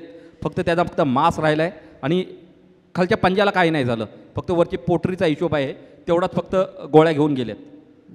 त्याला मी माझ्या साथीला बोललो की तू ह्याला काप, म्हणजे कमसे कम त्याला फर्स्ट एड होईल आणि रक्त थांबेल, रक्तस्राव थांबेल. बरोबर. तर तो बोला सॉरी सर मैं नहीं काट सकता. नाही, धैर्य तेवढं तुमचं धैर्य मोठं होतं. जगदीश जोशी त्याचं नाव. आणि त्याला बोललो की बाबा काप. बोला सॉरी सर मैं नहीं कर सकता. मग ज्या आतंकवाद्याला मी कापलं होतं, ज्या माझ्या कुकरीने, त्याच कुकरीने मी माझा पाय गुडघ्यापासून वेगळा केला. आणि मग त्याला सांगितलं की तू आता याला फर्स्ट एड कर. मग त्यांनी त्याला फर्स्ट एड केलं, म्हणजे त्याला बांधलं, रक्त थांबलं. रक्त थांबल्याच्या नंतर मग पुढे एक म्हणतात ना की एकदा फाटायला लागली सगळंच फाटत असतं. इकडचा ठीक झाला आणि आता जेव्हा श्वास घेतोय तर आतड्या पटापट बाहेर पडायला लागल्या. आतड्या बाहेर पडतायत, कानातून नाकातून रक्त यायला सुरुवात झाली. आणि मला कळतंय की कारण त्या गोळ्या ज्या होत्या त्या बाहेर पडल्या नाही आहेत, त्या पोटामध्येच होत्या. आणि जिवंत बुलेट, कारण पोटामध्ये लागल्याच्या नंतर ज्या वेळेला, म्हणून फौजमध्ये हे बोललं जातं, आर्मीमध्ये ही शिकलाई आहे की ज्या वेळेला तुम्ही फायर कराल ना तेव्हा लाईन पोझिशनमध्येच तुम्ही फायर करा, म्हणजे तुम्हाला ती गोळी लागत नाही. जर थोडीशी जरी साईड तुमची जर उंच असेल, गोळी तुम्हाला येऊन छेडणार. आणि त्या लाईन पोझिशनमध्ये असल्यामुळे त्या गोळ्या माझ्या पोटातून बाहेर नाही पडल्या, आतमध्येच राहिल्या. दोन्ही जिवंत बुलेट पोटामध्ये होत्या आणि जसं जसं श्वास घेतोय तशा तशा त्या हार्टवरती चढत होत्या. बरोबर. आणि मला कळत होतं की आतमध्ये काहीतरी धावतंय, काहीतरी पळतंय. आणि अशामध्ये माझ्या साथीने काय केलं की त्या नाल्यामध्ये घेऊन गेले. त्यांनी त्या आतड्या थोड्याशा साफ केल्या आणि आतमध्ये भरायचा प्रयत्न केला. पण म्हणतात ना की एवढंसं म्हणजे गोळी ज्या वेळेला जाते आतमध्ये एवढंसं छोटासा एक बुलेट जातं, एवढंसं फक्त हे असतं, पण ज्या वेळेला बाहेर पडते ना कुठून तरी तो एवढा मोठा आघात करते. पण त्यांनी आतमध्ये गोळी राहिल्यामुळे ती बाहेर नाही पडली आणि एवढासाच खड्डा राहिला. त्याच्यातून फक्त जसं जसं श्वास घेतोय तशी तशी आतडी बाहेर पडायला सुरुवात झाली आणि सर्व आतड्या आतमध्ये डॅमेज झाल्या होत्या. त्याच्यामध्ये मग माझ्या साथीने काय केलं की तिकडचे साफ केलं, बनियन घेतली, बनियनने बांधलं, फील्ड पट्टी होती, फील्ड पट्टीने बांधलं आणि मग रात्र सुरू होते की मॉर्फिन, जेवढे माझे कमांडो होते 20 कमांडोंजवळ मॉर्फिनचं इंजेक्शन होतं. म्हणजे फर्स्ट एडचं सर्वांजवळ सामान असतं ते मॉर्फिनचं इंजेक्शन त्यांनी आणलं आणि फटाफट मॉर्फिन द्यायला सुरुवात केली. आणि त्याच्यामध्ये माझं जे वेदना होत्या त्या कमी व्हायला लागल्या. काय वाटतच नव्हतं की वेदना आहेत की नाही, कारण जो साथी होता त्याला माहिती नाही की किती किती प्रमाणामध्ये द्यायचं आहे ते. जसं भेटत होता तसं तो चेपत होता आम्हाला, मला पण आणि माझ्या साथीला पण. कारण ओरडायचा चान्सच नव्हता का आम्हाला काय कळतच नव्हतं, संपूर्ण सुन्न पडायला लागलं कारण त्याचं रिॲक्शन व्हायला लागली, कारण जास्त डोस झाला होता तो. त्याची रिॲक्शन अशी व्हायला लागली की डोळ्यावरती धुंदी यायला लागली, कळत नव्हतं की चाललंय काय. आणि मला वाटतंय की मी सांगतोय माझ्या साथींना की फायर कमी करा. रात्री 1-2च्या सुमारामध्ये थंडी वाजायला सुरुवात झाली, पाऊस पडतोय, थंडरिंग व्हायला सुरुवात झाली आणि अशामध्ये मग कुठेतरी ग्लानी यायची सुरुवात झाली की चक्कर येतोय आणि सर्व हळूहळू सर्व दरवाजे बंद व्हायला सुरुवात झाली होती. मग अशामध्ये सकाळी 7 वाजता संपूर्ण रात्र अशीच काढतोय, आता सकाळ होईल, आता सकाळ होईल. आणि माझा साथी त्याच्यामध्ये मला हौसला देतोय, सर अभी सोना नाही, सोओगे तो खोओगे. तो ही एक त्याच्यातून एक ऐकायला मिळालं मला, सोओगे तो खोओगे मतलब झोपाल तर संपाल, झोपायचं नाही, डोळे उघडे ठेवा. आणि वरुण राजा आमच्यावरती चांगला इंद्रदेव चांगला आशीर्वाद देत होता. लगातार पाऊस होतोय, त्याच्यामुळे पावसामध्ये फक्त झोपू शकतं, पाण्यामध्ये फक्त झोपू शकतं ती मछली, मासे झोपू शकतात, माणूस नाही झोपू शकत. आणि अशामध्ये तो मला वरुण राजाचा आशीर्वाद होता. वरून लगातार पाऊस पडतोय आणि पावसामध्ये ती संपूर्ण रात्र काढली. सकाळी 7 वाजता हेलिकॉप्टर आलं, हेलिकॉप्टरने मला इम्फालमध्ये घेऊन गेलं. त्यांनी त्यातल्या पोटातल्या गोळ्या काढल्या. पण इम्फालमध्ये ज्या वेळेला मी तिथे पोहोचलो तेव्हा एक गोष्ट माझी तिथे एक डॉक्टरनी केली, म्हणजे माझे कमांडिंग ऑफिसर तिथेपर्यंत पोहोचले होते. 183 MH सरांना माहिती असेल, 183 त्यावेळेला इम्फालला होतं. आणि 183 इम्फाल म्हणजे तो छोटं एक फील्ड हॉस्पिटल आहे, कर्नलची कमांड आहे तिथे. मग ते तिथे कर्नल साहेब आले होते, पण प्लस माझे पण CO साहेब तिथे पोहोचले होते. त्यांनी पोहोचल्याच्या नंतर मग एक फौजमध्ये काय एक म्हण आहे की आपला हौसला बघायचा आहे की हा काय करतोय. मग तेव्हा तिथे मला त्यांनी विचारलं, हाँ सुरवे बता तेरा आर्मी नंबर पता है, घर में बात करेगा. मी बोला हां सर. मग त्यांनी मला एक फोन लावून दिला. त्यावेळेला मोबाईलचा आविष्कार झाला होता, पेजर होते, 2005ची गोष्ट. मोबाईल मग त्यांनी वॉकीटॉकीवरती म्हणजे लँडवरती ती ऑफिसर होतं त्यांच्यामुळे त्यांच्याजवळ ती वॉकीटॉकी घेतली त्यांनी, त्याच्यावरती मला नंबर लावून दिला. आणि माझी त्यावेळेला मिसेस कल्याणला होती आणि घरी टेलिफोन नव्हतं, खाली STDमध्ये फोन करावा लागायचं. मग मी STDवाल्याला फोन करून सांगितलं की अशाला असं आहे, माझ्या मिसेसला जरा बोलवून घ्या, मला त्याच्याजवळ बोलायचं आहे, 5 मिनिटांनी पुन्हा मी फोन करेन. आणि तोपर्यंत मला त्या बाहेरच करून ठेवलं. आणि लगेच मग 5 मिनिटांनी पुन्हा फोन केला आणि मी माझ्या मिसेसला सांगितलं की मला फुटबॉल खेळताना थोडंसं लागलं आहे आणि पुढचे 5-6 दिवस मी तुला फोन नाही करू शकत. आणि तुरंत मी लगेच फोन कट केला. बोला ठीक आहे, एवढं झालं, भरपूर झालं. आणि मग मला OTमध्ये घेऊन गेले. OTमध्ये गेल्याच्या नंतर पोटातल्या गोळ्या काढल्या आणि मला तसंच पुन्हा हेलिकॉप्टरमध्ये भरलं आणि 151 बेस हॉस्पिटल गुवाहाटीला आणलं. आणि तिथे आल्याच्या नंतर मग मात्र मी कोमामध्ये पुढचे 6 दिवस मी कोमामध्ये होतं. आणि इम्फालने काय केलं, 3 टेलिग्राम पाठवले घरी की यांचा एक पाय ॲम्प्यूट आहे, दुसऱ्या पायामध्ये कंपाऊंड फ्रॅक्चर आहे आणि ॲब्डॉमिनलमध्ये गोळ्या आहेत, गनशॉट वुंड आहे. बाकी कंडिशन कशी आहे ती नाही सांगितली. पण एवढं झालं की तिला काही कळलं नाही. हे काय जे टेलिग्राम जेवढं म्हणजे पाठवलेलं ना, तिला ते काय कळलं नाही. तिने काय केलं, तिच्या बाबांना सांगितलं, म्हणजे माझ्या सासऱ्यांना सांगितलं.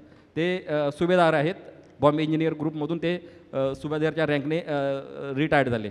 तर त्यांनी आल्याच्यानंतर त्यांनी तो टेलिग्राम पाहिला, त्यांना लगेच कळलं ऑफ इमिजिएटमध्ये एवढं हे असं झालं आहे. त्यांनी लगेच माझ्या मेवण्याला म्हणजे कर्नल संतोष मोरे म्हणजे माझा मेवणा जो आहे कर्नल रँकवरती सगळी त्यावेळेला तुमची फॅमिलीच, हो ग- पुढच्या भागामध्ये सांगतो तुम्हाला त्यांची कहाणी. तर त्यांना फोन करून त्यांनी सांगितलं, बोला संतोष आचाला असं झालं आहे, असं म्हणजे टेलिग्राम इथे आलेलं आहे, काय कहाणी आहे ती जरा तू त्यांच्या शोला विचार. माझ्या मेवण्याने ताबडतोब म्हणजे कर्नल मोरेंनी फोन केला आमच्या कमांडिंग ऑफिसरला. त्यांनी विचारलं आचाला असं आहे, तर त्यांनी सर्व हकीकत सांगितली. ताबडतोब बोललं तुम्ही निघून गुवाहाटीला या, एकदम क्रिटिकल हालत आहे, जगेल का नाही माहिती नाही आहे.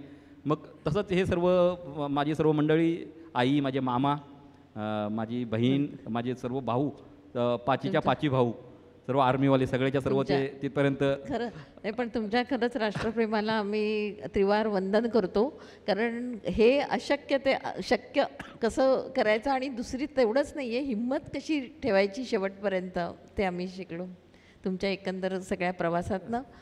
तुमच्याकडे एवढे सगळे मेडल्स आहेत, तर ते मेडल्स तुम्ही पटापट सांगू शकाल का? हो नक्कीच. मी कारण म्हणजे का आपल्याला वेळ कमी आहे आणि मंगेश दादांची सुद्धा मला बोलायचं आहे. हे माझे सर्व फौजी बंधू जे आहेत, सर्व माजी सैनिक, पूर्व सैनिक आहेत, त्यांना सर्वांना माहितीच आहे. ऑपरेशन सर्वात पहिलं जे आहे ते शौर्यचक्र आहे, त्याच्यानंतर आहे बॅटल कॅज्युअल्टी.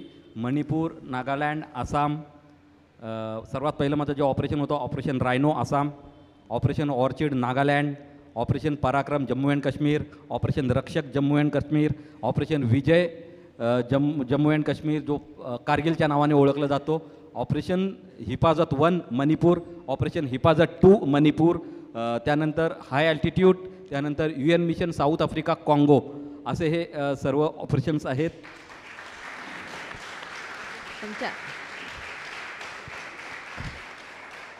आणि ह्या ऑपरेशनचं हे सर्व ऑपरेशन झालं. आणि हा वरती तुम्हाला जो हा एक शिंगासारखं दिसतंय ना, ते आहे UN म्हणजे अमेरिकन सेनेबरोबर जो युद्धाभ्यास केलेला आहे त्याचा हा प्रतीक आहे. आणि हा खाली जो असा हे आहे, हा जो एम्ब्लम टाईप आहे, एम्ब्लम ज्याच्यावरती एक माणूस तैरतोय आणि त्याच्यावरती एम्ब्लम आहे, ताज आहे, तो आहे अंडर वॉटर डायव्हर, म्हणजे गोताखोर, जो 100 मीटर पाण्यामध्ये जाऊन जो गोताखोर होतात, किंवा पाणबुडीला जाऊन जे IED लावलं जातं त्याला ब्लास्ट केलं जातं, त्याचं हा प्रतीक आहे. आणि हा जो उजव्या बाजूला जो आहे बलिदान परमोधर्म, म्हणजे बलिदानची शपथ घेतल्याच्या नंतर आपण काही ज्या गोष्टी आहेत त्या फॅमिलीपासून पण वेगळ्या ठेवायच्या असतात. आणि हा देशाचा जो बलिदान आहे तो एक कमांडो स्पेशल फोर्सेस, जी भारताची स्पेशल फोर्सेस जे काही युनिट आहेत त्यांनाच हा जो लावण्याचा जो अधिकार आहे. आणि तो एवढी म्हणजे म्हणतात ना की 1000 जर सैनिक आले तर त्यातले फक्त 50 किंवा 35 सैनिक आहेत, तर ते हे बलिदान हासिल करतात. आणि तो हा मोटो आहे बलिदानचं. ही वरती जे आहे पॅराशूटमधून जंप केल्याच्या नंतर जे आपल्याला पाहायला मिळते ही आहे पॅराशूट. आणि त्यानंतर खाली जी छोटीशी एक चिडी जी आहे, कुठे गेली, ही आहे, ही 25 जंप केल्याच्या नंतर मिळते. पण माझ्याकडे ती 2 स्टारवाली माझ्याकडे नाही आहे. माझ्या ॲक्च्युअल 35 जंप माझ्या झालेल्या आहेत पॅराशूटमधून. आणि हा जो आहे COS कमांडेशन कार्ड जो ईस्टर्न कमांड कमांडरने मला दिला होता, प्रशंसापत्र, त्याचा हा प्रतीक आहे. असे हे सर्व या ड्रेसवरती आहे. आणि मेरून कॅप जी आहे, आपल्याला माहिती असेल की 1000मध्ये 1 जर कुठे असेल तर तुम्हाला तो पाहण्यामध्ये भेटतो. पाहण्यासाठी जर मिळत असेल तर ती असते मेरून कॅप जी आहे स्पेशल फोर्सेसची कॅप. आणि असा हा सर्व बलिदान जो आहे हा देशासाठी, हे सर्व ऑपरेशन, हे माझं भाग्य आहे की मला फक्त एकच जन्म भेटला देशासाठी काहीतरी छोटंसं कार्य करण्यासाठी. खरं शतशः प्रणाम. आम्हाला काही निशब्द केलं तुम्ही. एकंदरीत हा जो प्रवास आहे तो साध्या मानवाला शक्यच नाही. राष्ट्रप्रेम इतकं नसानसात भरायला लागतं की त्यामुळे तुम्हाला दुसरं काही सुचतच नव्हतं. आणि त्यामुळे तुम्ही आत्तापर्यंत सगळ्या गोष्टींवरती मात करून, आणि ही एवढी शौर्य पदकं म्हणजे खरंच कौतुकास्पद आहे.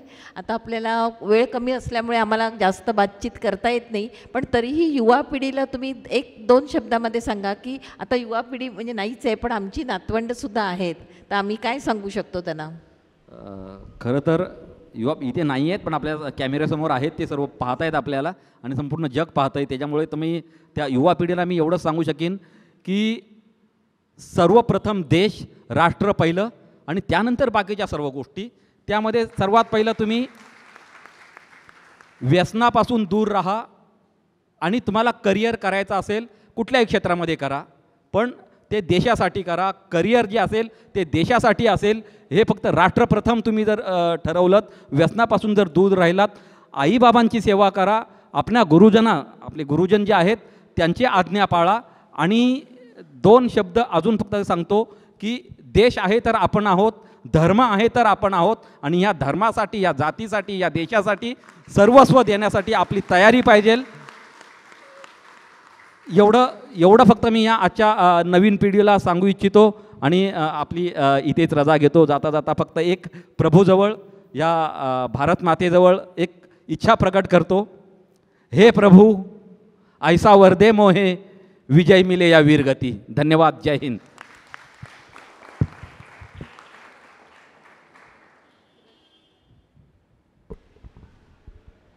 सूत्रसंचालन करणाऱ्या सुरक्षा घोसाळकर यांचा मुलगा सुद्धा याच्यावरती सीमेवरती आहे. त्यामुळे त्यांनी आपला सगळ्यांचा जे काही ओळख करून दिली ती यथोचित असावी असं मला वाटतं. धन्यवाद मॅडम. डर के आगे जीत है म्हणजे नेमकं काय हे आता सर्वांना उमजलंच असेल. हे सैनिक एवढ्या धैर्याने जेव्हा सीमेवर देशवासियांच्या रक्षणासाठी कार्यरत असतात, पण तेवढ्याच धैर्याने त्यांची सपोर्ट सिस्टीम ही त्यांची अर्धांगिनी असते. आणि अशाच एक वीर नारी आपल्यामध्ये आता उपस्थित झालेल्या आहेत. शहीद लान्स नायक सुधीर कदम यांच्या पत्नी वीरनारी सुखदा कदम यांना मी व्यासपीठावर आमंत्रित करते. आमच्या लोकमान्य सेवा संघाच्या कार्यवाह डॉक्टर रश्मी फडणवीस यांना मी विनंती करते की मॅडम आपण त्यांना सन्मानित करावं.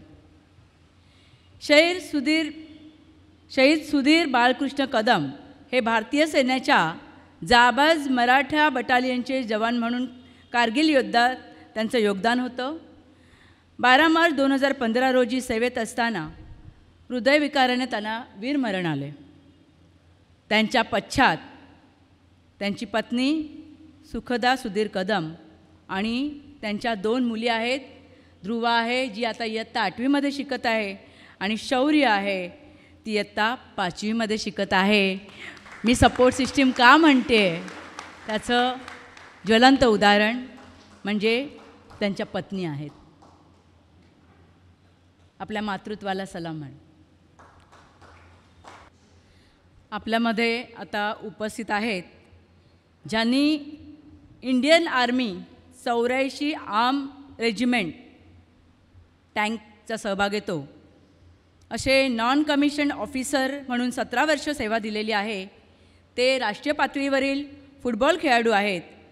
सध्या ex serviceman social education and sports फाउंडेशनचे ते अध्यक्ष असून त्याच्या माध्यमातून खेळ आणि सैन्य दलात दाखल होण्यासाठी युवकांना प्रशिक्षण देतात. मुंबई सब ज्युनियर टीमचे U13चे ते कोच आहेत. आजी माजी पोलीस प्रोटेक्शन समितीचे सदस्य असून वीरनारी व माजी सैनिकांना सर्वतोपरी सहकार्य करणारे फ्लेचर पटेल आपल्यामध्ये उपस्थित झालेले आहेत. मेघना किंजवडेकर नागरिक दक्षता शाखाच्या कार्यवाह यांना मी विनंती करते की आपण लोकमान्य सेवा संघाच्या वतीनं त्यांना सन्मानित करूया.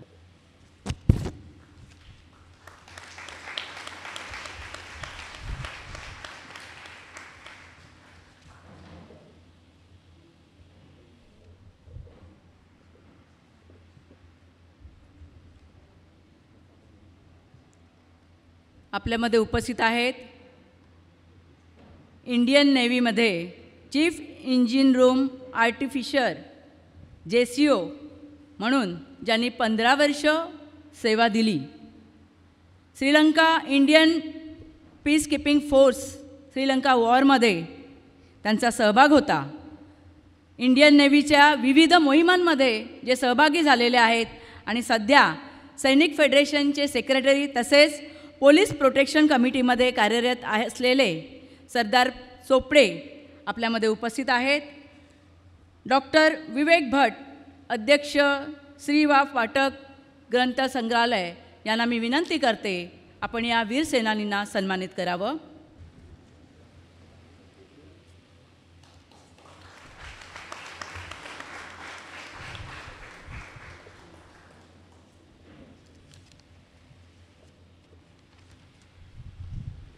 श्रीधर टक्केकर जे ACP हवालदार इंडियन आर्मी आहेत, ज्यांनी 19 वर्ष सेवा दिलेली आहे मेडिकल कॉपमध्ये. ऑपरेशन पराक्रम, ऑपरेशन सद्भावना, ऑपरेशन रेहना, ऑपरेशन संग्राम यातील योगदानाबद्दल त्यांना विविध पदकं प्राप्त झालेली आहेत. कारगिल युद्धातही त्यांचा सहभाग होता. संघाच्या कार्यवाह डॉक्टर रश्मी फडणवीस यांना मी विनंती करते आपण त्यांना सन्मानित करावं. विवेक आचार्य जी इथे उपस्थित आहेत.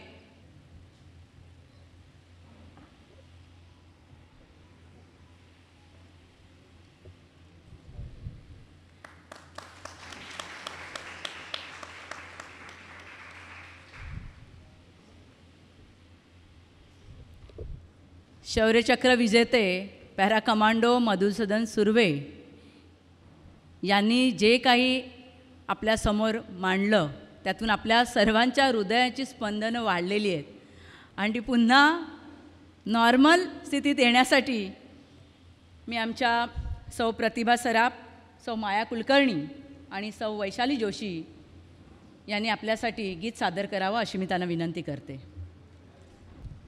कर्तव्य करण्या तत्पर सदा वाढवू पोलीस दलाची शान. व्यर्थ कधी ना जाणार हे शहीदांचे बलिदान, शहीदांचे बलिदान. आम्ही जनतेचे रक्षक लावू पणाला प्राण, उंच उंच फडकवू झेंडा करू शत्रू धुळदाण. वीर भोग्या वसुंधरा, वीर भोग्या वसुंधरा. आम्ही पोलीस दलाचे जवान, पोलीस दलाचे जवान, पोलीस दलाचे जवान, पोलीस दलाचे जवान. ना हटता डगमगता चाल करू गनिमावर, आली किती संकटे तरी मात करू तयावर. शपथ आमुच्या मातीची करू रक्षण नयनाट, पाऊस पाणी वादळ वारा अडवू सकेना वाट. एकच आमुचा ध्यास आता, एकच आमुचा नारा, वीर भोग्या वसुंधरा, वीर भोग्या वसुंधरा. आम्ही पोलीस दलाचे जवान, पोलीस दलाचे जवान, पोलीस दलाचे जवान, पोलीस दलाचे जवान. आम्ही जनतेचे रक्षक लावू पणाला प्राण, निधड्या छातीवर पेलू शत्रूचे आव्हान. आम्ही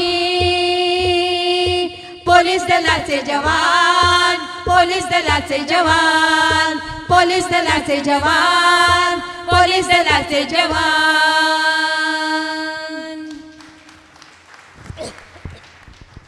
केवळ 3 दलातल्या सैनिकांनी आपलं संरक्षण होतं असं नाही, तर आपल्या रोजच्या जीवनात परिसरातील, परगण्यातील आणि जिल्ह्यातील सर्व स्तरांवरती पोलीस दल अविरत कार्यरत असतं आणि म्हणूनच आपण निर्धास्त असतो. आज उपनिरीक्षक पोलीस अधिकारी आखो देखा हाल सांगणार आहेत. खरंच काय सांगतायत ते पाहूया. मंगेश दादा आपल्याला प्रणाम. जय हिंद. आपण 1985 साली पोलीस दलात प्रवेश केला, तेव्हा आपण कसे कसे त्याची वाटचाल झाली तुमची हे अगदी थोडक्यात सांगा, कारण एक महत्त्वाचा प्रसंग आपल्याला विदित करायचा आहे. म्हणून फक्त 85 सालानंतर तुम्ही कुठपर्यंत प्रवास केला तेवढं मला सांगा. जय हिंद. प्रथम सर्वांना अक्षय तृतीयेच्या सर्वांना खूप खूप शुभेच्छा देतो. तसेच लोकमान्य सेवा संघाचे फडणवीस मॅडम, घोसाळकर मॅडम, तसेच इकडचे सर्व कार्यकर्ते, माझ्यासमोर बसलेले सगळे बंधू भगिनी, आज जे मला इथे बोलून 2 शब्द बोलण्याची संधी दिली त्याबद्दल सर्वांचे मी मनपूर्वक आभार मानतो. मी 1985ला पोलीस दलात भरती झालो. तत्पूर्वी माझे वडील पण पोलीस दलामध्ये होते आणि मी पोलीस लाईनमध्येच राहत होतो. त्यामुळे एक पोलिसांचा युनिफॉर्म आणि त्यांची जी कामं एकदम जवळून बघितलेली आहेत. त्यामुळे ह्या डिपार्टमेंटमध्ये मला येण्याची म्हणजे खूप पहिल्यापासून इच्छा होती. त्याच्यापूर्वी मी आर्मीमध्ये पण मी 1983ला मुलांबरोबर सुट्टीच्या टायमाला आम्ही तिकडे कुलाब्याला गेलो, तिकडे भरतीच्या टायमाला, आणि आमचं तिकडे सर्व परीक्षा वगैरे सर्व झाली. त्यामध्ये मला त्यांनी सांगितलं की तुम्ही याच्यात सिलेक्ट झालेलं आहे, फक्त तुम्ही येताना सर्व तुमचे पेपर्स वगैरे सर्व लागतील ते घेऊन या. त्यानंतर मी घरी आल्यानंतर हे सांगितलं सर्व. तर घरच्यांनी ह्याबद्दल थोडं बोललं की सैन्यामध्ये जाण्यापेक्षा तू पोलीस डिपार्टमेंटची पण भरती आहे, तू पोलीस भरतीमध्ये गेलास तर बरं होईल वगैरे. मग त्यांच्या सांगण्याप्रमाणे, आपल्या आईवडिलांनी सांगितल्याप्रमाणे मग मी नंतर योगायोगाने मला 85च्या बॅचला मी भरती झालो. आणि त्यानंतर मग असे बरेच प्रसंग माझ्या जीवनामध्ये आले. 85च्या नंतर असे बॉम्ब स्फोट म्हणा, राईट्स वगैरे अशा एकदम जवळून बघितलेले आहेत अशा. तसंच मालाडला पण माझ्यावर एक वेळ अटॅक झाला होता. मालाड वेस्टला, मालाड पोलीस स्टेशनला असताना 2 मर्डर केसचे आरोपी पकडले होते. परंतु त्यांनी एका इसमाला ते मारायला आले होते आणि काय कारण नसताना तो मनुष्य त्याचा ॲड्रेस सांगितला नाही म्हणून एक 10-12 मुलं होती, सगळे क्रिमिनल होती, आणि त्यांनी त्या 6-7 मुलांना मारलं वगैरे आणि तिकडे ते निघून गेले. आणि त्यानंतर आम्ही तिकडनं, मी बीट मार्शलला होतो, माझ्यासोबत एक लावण म्हणून कॉन्स्टेबल होता, आणि आम्ही उलट्या दिशेने आलो तेव्हा त्या मुलांनी आम्हाला सांगितलं की इथे आम्हाला काही कारण नसताना या लोकांनी मारझोड केली. मग आम्ही तसंच पुढे कुठल्या साईडला गेले विचारलं आणि आम्ही पुढे गेलो. पुढे गेल्यानंतर बरोबर ते बाटा जंक्शन आणि MTNL ह्या मधली जी गल्ली आहे तिकडे अंधार असतो, तिकडे त्या ठिकाणी ते आरोपी जात असताना बघितल्यावर आम्ही मागून गेलो आणि तशीच गाडी थांबवली आणि पोलिसांना बघितलं ते पळायला लागले. पळायला लागल्यानंतर मी तसंच 3 लोक पळत होते, त्यांच्या मागे मी लागलो आणि लाठी घेऊन मागे लागल्यानंतर हे एक मनुष्य त्याला मागे लपून बसला होता आणि त्यांनी मागून माझ्यावर येऊन जो विटेच्या आकाराचा जो पेवर ब्लॉकचा जो दगड असतो तो मागून डायरेक्ट मी बेसावत असताना मारला. त्यामध्ये अक्षरशः माझ्या डोळ्यावर अंधारी आली आणि अशा कंडिशनमध्ये चक्कर पण येते. अशा कंडिशनमध्ये 1 किलोमीटर फॉलो करून दोघांना पकडले होते. एक फिरोज शेख आणि संदेश करम हे आरोपी त्यावेळी मी पकडले होते. पुरं ब्लडिंग चालू आहे आणि अशा कंडिशनमध्ये हा प्रसंग झाला त्या मला. अशा प्रकारे माझे एक प्रसंग बरेच असे आले. मुख्य म्हणजे 26 नोव्हेंबर 2008 हा मुंबई शहराच्या दृष्टीने एक थरारक प्रकार होता. कुठे काय होतं हे कळायच्या आधीच काहीतरी होत होतं आणि तरी अशा प्रसंगी आपण पोलीस निरीक्षक तुकाराम ओंबाळेंच्या बरोबर जे काही होतात तर ती घटना जरा जसं यांनी सुर्वे सरांनी सांगितलं त्या पद्धतीने तुम्ही मला सांगा, म्हणजे आम्हाला कळेल की नक्की काय होत होतं. कारण सगळेजण त्या दहशतवादाने घरीच बसलेले होते. आम्ही फक्त TV वरती बघत होतो, बातम्या ऐकत होतो आणि एकमेकांमध्ये काही ते डिस्कशन करत असेल, पण तरीसुद्धा एक्झॅक्टली काय घडत होतं हे कोणालाच माहीत नाही. येस येस नक्कीच.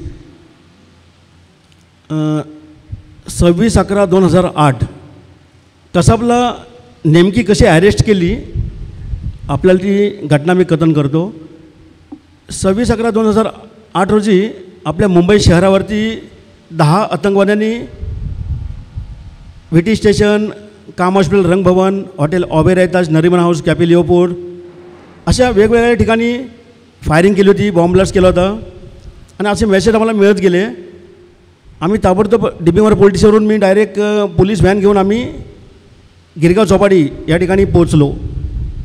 तिकडे गेल्यानंतर परत एक मेसेज फ्लॅश झाला की हे लोक जास्त क्राऊड आहे, जास्त गर्दी आहे, अशा ठिकाणी फायरिंग करतायत, बॉम्ब ब्लास्ट करतायत.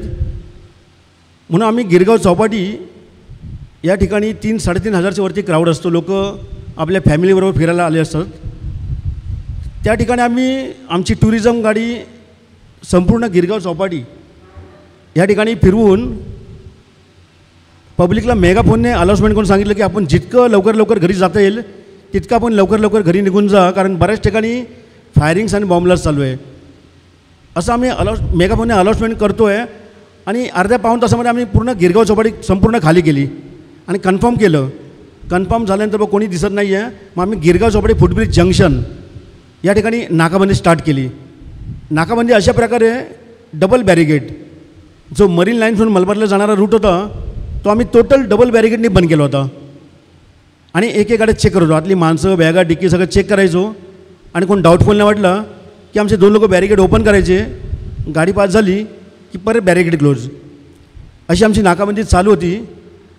आणि परत आम्हाला वायरलेस कंट्रोलमधून एक मेसेज फ्लॅश झाला की एक स्कोडा गाडी नंबर फ्लॅश नव्हता झाला होता.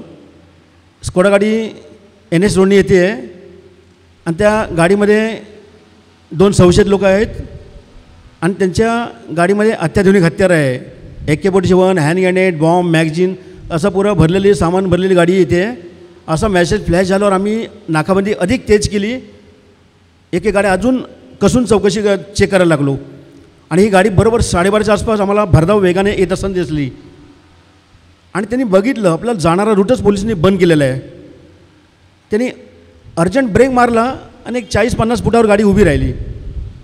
उभी राहिलो त्यांनी हेडलाईट अधिक तेज केली, त्यामुळे आम्हाला आतमध्ये एक्झॅक्ट किती माणसं दिसत नव्हती. त्यामुळे आम्ही त्यांना आवाज दिला, गाडीची लाईट बंद करा, गाडीच्या खाली उतरा. परंतु त्यांनी काही एक ऐकलं नाही आणि ते सरळ आमच्या दिशेने गाडी घेऊन आले, आमच्या अंगावर घालायचा प्रयत्न केला. नाकाबंदीला लेफ्ट साईडला तुकाराम ओंबळे, मी सुनील शेळके आम्ही लेफ्ट साईडला होतो आणि आमच्या राईट साईडला आमचे भास्कर कदम, बावधनकर, निकम आव्हाड, संजय गोविलकर हे राईट साईडला होते. आणि बॅरिगेडच्या बाहेर 4 लोक, असे आम्ही नाकाबंदीला एक 14 लोक होतो. आणि त्यांनी गाडी आमच्या अंगावर घालायचा प्रयत्न केला. आम्ही क्विक तसं मागे सरकलो आणि त्यांनी समोरचा रस्ता तर बंद आहे म्हणून त्यांनी आलेल्या मार्गाने रिटर्न जाण्याकरता U-टर्न मारला. U-टर्न मारला. गिरगाव चौपाटीवर एवढ्या हाईटवरती रोड डिवायडर आहे, त्या रोड डिवायडरवर गाडी जशी धडकली, गाडीमध्ये 2 आतंकवादी होते. जो कार ड्राईव्ह करत होता त्याचं नाव अबू इस्माईल आणि लेफ्टला अजमल कसा बसला होता. तर अबू इस्माईलने जशी कार डिवायडरला धडकली तशी अबू इस्माईलने डायरेक्ट पिस्तूलनी फायरिंग डायरेक्ट स्टार्ट केली. पिस्तूलनी फायरिंग स्टार्ट केल्यावर आमच्या राईट साईडला डिटेक्शन ऑफिसर भास्कर कदम यांनी क्षणाचाही विलंब न करता त्यांनी अचूक त्याचा हा राईटचा डोळाच त्यांनी फोडला सरांनी. आणि अशा कंडिशनमध्ये पण तो खाली वाकून AK-47 त्या लोकांनी फोल्ड केली होती, तो वरती काढायचा प्रयत्न करत होता. त्यानंतर आमचे हेमंत बावधनकर ते नाईट PA होते, त्यांनी त्यांच्या सर्व्हिस रिव्हॉल्वरमधून त्याच्या मानेमध्ये 3 राऊंड फायर केले, त्याला तिथेच जखमी केलं. तर ह्या लोकांची राईट साईडला कारवाई चालू, तर आमची पण लेफ्ट साईडला कारवाई चालू होती. लेफ्ट साईडला तुकाराम ओंबळे, मी सुनील शेळके आम्ही क्विक तसाच कसाबचा डोर ओपन केला आणि त्याची कॉलर प्रोग्राम त्याला खेचतो आहे. त्याच्या पण पायामध्ये AK-47 होती, पण अंधार होता आणि त्यांनी कार्गो पॅन्ट घातली होती, आम्हाला ते दिसत नव्हतं. तर आम्ही त्याचा डोर क्विक ओपन केला आणि त्याची कॉलर पकडून त्याला आम्ही खेचतो आहे. तर कसाबने असे हात वरती केले, सरेंडर व्हायचं नाटक केलं. मग आम्ही त्याला बाहेर यायचा इशारा केला, तर त्याने अशी मान हलवली, थोडा लेफ्ट साईडला फिरला फक्त आणि आम्ही डोर ओपनच केला होता. त्यांनी तशीच डोरच्या बाहेर डायरेक्ट जम्प केली, त्याच्यासोबतच AK-47 आली आणि असं पडून गरकन फिरून हा काहीतरी वरती हत्यार काढतो हे आमच्या लक्षात आल्यावर आम्ही त्याच्यावर तिघांनी झडप मारली. तुकाराम ओंबळे त्यांच्या समोर बॅरल आलं. तुकाराम ओंबळे साहेबांनी त्याचं बॅरल पकडलं. जेव्हा गोळी बाहेर पडते त्याला बॅरल बोलतात. तो ओंबळे साहेबांनी त्याचं बॅरल पकडलं. त्यानंतर मी त्याच्या बाजूला असल्यामुळे मी त्याचे कसाबचे हातपाय दाबून धरले आणि सोनीने त्याची मान दाबून धरली. परंतु तो अशाही कंडिशनमध्ये आम्हाला ऐकत नव्हता. कारण हे लोक जे नशा करतात, ड्रग्स आणि जे इंजेक्शन घेतात ना, त्या नशेमुळे 2-3 लोकांना तरी म्हणजे भारी पडतात ते. कारण आम्ही त्या दिवशी त्याची ती ताकद आम्ही आजमावली. कारण आम्हाला ठिकाणी आम्ही दाबून सांगतो आम्हाला ऐकत नव्हता. एवढा तो आम्हाला म्हणजे त्याची आमच्या हातून निसरण्याकरता त्याची मुवमेंट एवढी फास्ट होती आणि त्यांनी ताकदीने हात असा मागे खेचला आणि परत स्ट्रेगरवरती हात घातला आणि 6 बोलल्यानंतर ओंबळे साहेबांच्या समोर बॅरल असल्यामुळे त्यांना 6 राऊंड फायर झाले. ओंबळे कोसळले, त्यांच्या छातीतून रक्त येत आहे.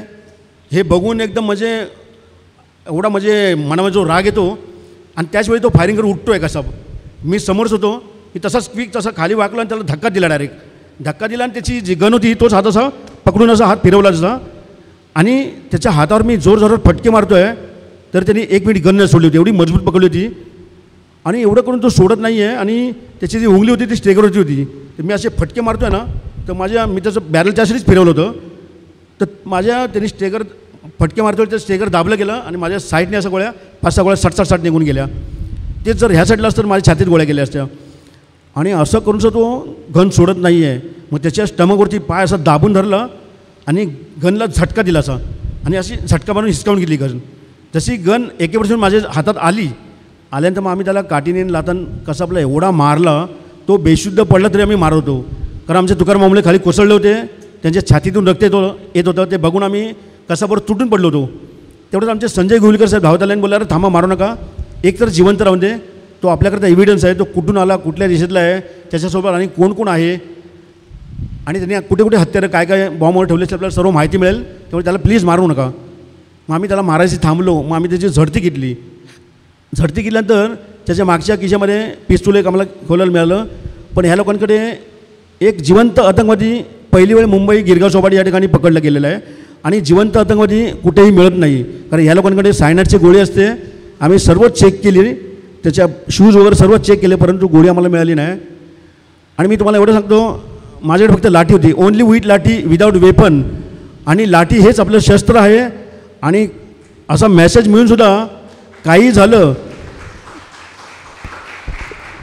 तरी यांना इथून जाऊन द्यायचं नाही. भले इथे आपला प्राण गेला तरी हरकत नाही, युद्ध आहे, युद्धामध्ये माघार घ्यायची नाही, लढता लढता मरण आलं तरी हरकत नाही.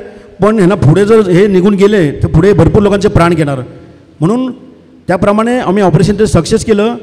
आणि तुम्हाला एवढं आवर्जून सांगायचं वाटतं की जर ह्यांना आम्ही गिरगाव चौपाटीला रोखले नसते तर पुढे यांनी भरपूर लोकांचे प्राण घेतले असते. कारण आम्हाला त्या स्क्वॉडामध्ये hand grenade, bomb, AK-47, magazine असं भरपूर सामान मिळालं. परंतु त्यांना रोखल्यामुळे पुढे घडणारी जी घटना ती घडली नाही. सदर कामगिरीबद्दल मला भारत सरकारने राष्ट्रपती शौर्य पदक गॅलंट्रीवर दिलेलं आहे आणि पोलीस महासंचालक. नाही, खरंच कौतुकास्पद आहे ना. पण एवढं कौतुकास्पद, एक फक्त लाठीनी तुम्ही AK-47 वाल्याच्या ह्याच्यामध्ये हल्ला करता, ते किती. कारण का त्यावेळी मानसिकता आपली मानसिकता सुद्धा तेवढी हे पाहिजे ना. बरोबर. कारण अक्षरशः समोर मेसेज पण पूर्वी तसंच मिळाले होते की ह्या लोकांनी अत्याधुनिक हत्यार आहे. पण हा अचानक हल्ला झाल्यामुळे आमच्याकडे फक्त लाठ्याच होत्या. हत्यारवर आपल्याला पूर्वी कशी पोलिसांना कसं तशी इन्फॉर्मेशन असेल तरच आम्हाला मग हत्यारं देतात, SLR वगैरे अशी देतात. नाहीतर AK-47 पोलिटिशियनला 4 किंवा 5 एवढंच असतात. आता पण जवळजवळ बघायला गेलं तर तितक्या पण जास्त नसतील. अशी म्हणजे आपली सध्या पोलिटिशियनची अशी अवस्था आहे. आणि दिवसेंदिवस पोलीस डिपार्टमेंटमध्ये कशी पोलीसची स्ट्रेंथ तेवढीच आहे आणि क्राऊड दिवसेंदिवस वाढत चाललेलं आहे. म्हणून मला एक सांगावंसं वाटतं, आपण सर्व जागरूक नागरिक आहात. तर आपण कुठेही प्रवासामध्ये म्हणा किंवा कुठे असं जेव्हा फिरत असतं तर अशी एखादी संशयित व्यक्ती दिसते किंवा संशयित वस्तू दिसते तर ते तुम्ही कमीत कमी 100 नंबर किंवा 112 नंबर फिरवला ना, तुम्ही डायरेक्ट 100 नंबर 112 फिरवलं तर डायरेक्ट पोलिसांना नंबर कंट्रोलला जातो. आणि पोलिसांना एवढी फक्त तुम्ही माहिती द्या, त्या ठिकाणी पोलीस येऊन त्यांचे ते काम करणार. परंतु ते सांगायचं काम तरी तुम्ही केलं पाहिजे एक जागरूक नागरिक म्हणून आणि आपल्या भारताच्या सुरक्षिततेसाठी. नाही तर काही लोक बोलतात की हे माझं काम नाही आहे. पण कमी कमी तुम्ही देशाच्या सुरक्षिततेसाठी तरी हे केलं पाहिजे. हे खरंच म्हणजे कौतुकास्पद आहे एवढ्या त्याच्यामध्ये काम करणं. आणि मुख्य म्हणजे तुमच्या ब्लेझरवरती जे पदकं आहेत ती पदकं काय काय आहेत ती मला बघायची आहेत. हे राष्ट्रपती शौर्य पदक आहे, गॅलंट्री अवॉर्ड आहे खरंच. आणि 50 वर्ष आणि 75 वर्ष. आणि हे डीजी इन्सिग्निया खास आम्ही ते चित्रफित ह्याच्यामध्ये दाखवलेली आहेत सगळ्यांची. भगतसिंग कोश्यारी त्यांच्या हस्ते मला अब्दुल हमीद पुरस्कार, जे परमवीर चक्र अब्दुल हमीद आहे ना त्यांचा पुरस्कार भगतसिंग कोश्यारी त्यांच्या हस्ते मिळाला मला. के शंकर नारायणन त्यांच्या हस्ते राष्ट्रपती शौर्य पदक गॅलंट्री अवॉर्ड मिळालेलं. नंतर डी शिवानंदन साहेब आहेत त्यांच्या हस्ते मला हे डीजी इन्सिग्निया बोलतात त्याला, ते मेडल मिळालं. आणि दुसरं खाली हे जे आहे ते एक 50 वर्षाचं आहे आणि एक 75 वर्ष आपल्याला झाली ना ते मिळालेले ते. खरंच छान. आता काय माहिती आपल्याला वेळ असा आहे की वेळेमध्ये आपण पुढे जाऊ शकत नाही, नाहीतर तुमचे खूप अनुभवसुद्धा आहेत पोलीस दलातले. तर मला फक्त एवढं सांगायचं आहे की युवा पिढी आत्ता जी येते तुमच्याकडे, तर ती तेवढ्याच ह्यानी काम करतात का त्यांच्यामध्ये अजूनही मानसिकता तयार व्हायला लागेल तुमच्या पोलीस दलातील?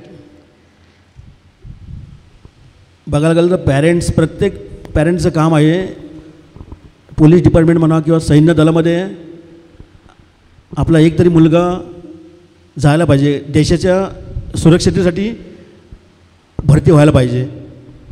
हे प्रत्येक पॅरेंट्सनी ॲक्च्युली ठरवलं पाहिजे. आणि नवी जी आपले यंग जनरेशन आहे हे आपले भारताचे भविष्य आहे.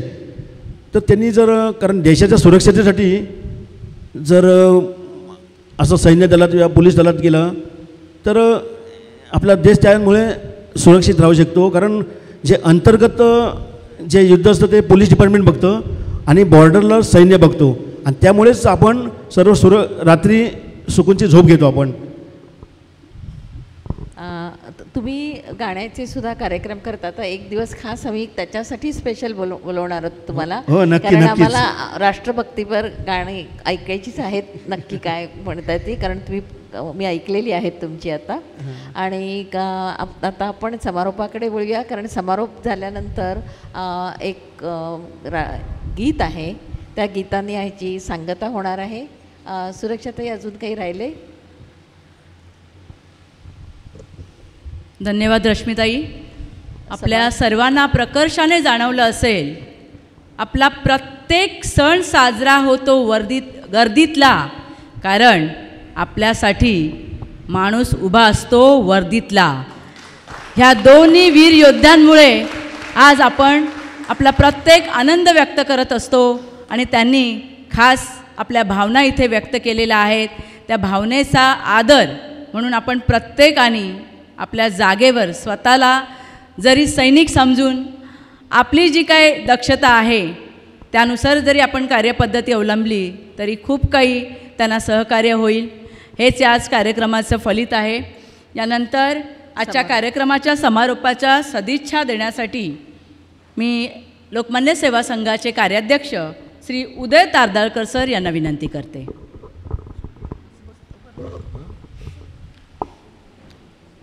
नमस्कार.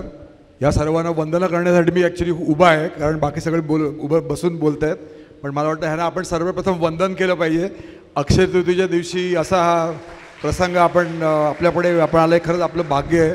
आणि इकडे बसले दोन नाही, समोर पण तेवढेच लोक बसलेत की ज्या लोकांनी या सगळ्यासाठी मदत केली. आपण लहानपणापासून एक गाणं ऐकत आलो हृदयनाथ मंगेशकरांचं, शूर आम्ही सरदार आम्हाला. हे सगळे सरदार इकडे बसलेत. आणि मगाशी सुर्वे साहेब म्हणाले तसं की देव देश आणि धर्मासाठी प्राण घेतलं हाती. या सगळ्यांनी आपले प्राण आपल्या हातात घेतले म्हणून आपण जिवंत आहोत. मला वाटतं हे सगळ्यात मोठं त्यांचं क्रेडिट आहे आपल्यासाठी. आणि आपण वेगवेगळ्या तऱ्हेचे कार्यक्रम करत असतो आणि आपण आपली संस्था म्हणतो की आपण एक सामाजिक संस्था आहे, पण ही सामाजिक संस्था जेव्हा आपण अशी चालवत असतो तेव्हा अशा लोकांचा सन्मान करणं हे तेवढंच जरुरीचं असतं. योगायोगाची गोष्ट बघा, आजच्या घडीला आपली जी नॅशनल इन्व्हेस्टिगेशन एजन्सी आहे NIA, त्याचे जे सर्व आहेत ते डॉक्टर सदानंद दाते आहेत. ते ह्याच काळात यांना मंगेशजींना माहिती असेल की त्यावेळेला जेव्हा बॉम्ब ब्लास्ट झाला तेव्हा ते हॉस्पिटलमध्ये होते आणि त्यांनी सगळ्यांचं संरक्षण केलं होतं. अजून एक सुदैवाची गोष्ट म्हणजे ह्या बॉम्ब ब्लास्टच्या मध्ये ज्या वकिलांनी पुढाकार घेऊन ज्याला ज्याला म्हणतात की कसाब का हिसाब असा एक डायलॉग त्यांनी मारला होता. ते ॲडव्होकेट निकम हे आपल्याकडचे सध्याचे निवडणुकीला उभे आहेत भाजपतर्फे.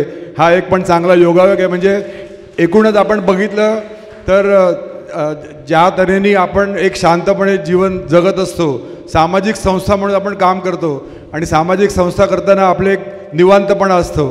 पण ह्या सगळ्या लोकांचं जे आपल्यापुढे ज्यांनी जे कॉन्ट्रीब्युशन केलं ते खरंच वाखाणण्यासारखं आहे आणि ह्यांच्यापासून स्फूर्ती घेतली पाहिजे. जसं मगाशी सुर्वे साहेब म्हणाले की आपल्या यूट्यूबच्या माध्यमातून हा सगळा संदेश जाईल आणि मंगेशजीचा पण की आजच्या पिढीने काय केलं पाहिजे. मला वाटतं हा पण धडा घेतला पाहिजे. एवढं बोलून थांबतो. सगळ्यांचं इथे आल्याबद्दल धन्यवाद.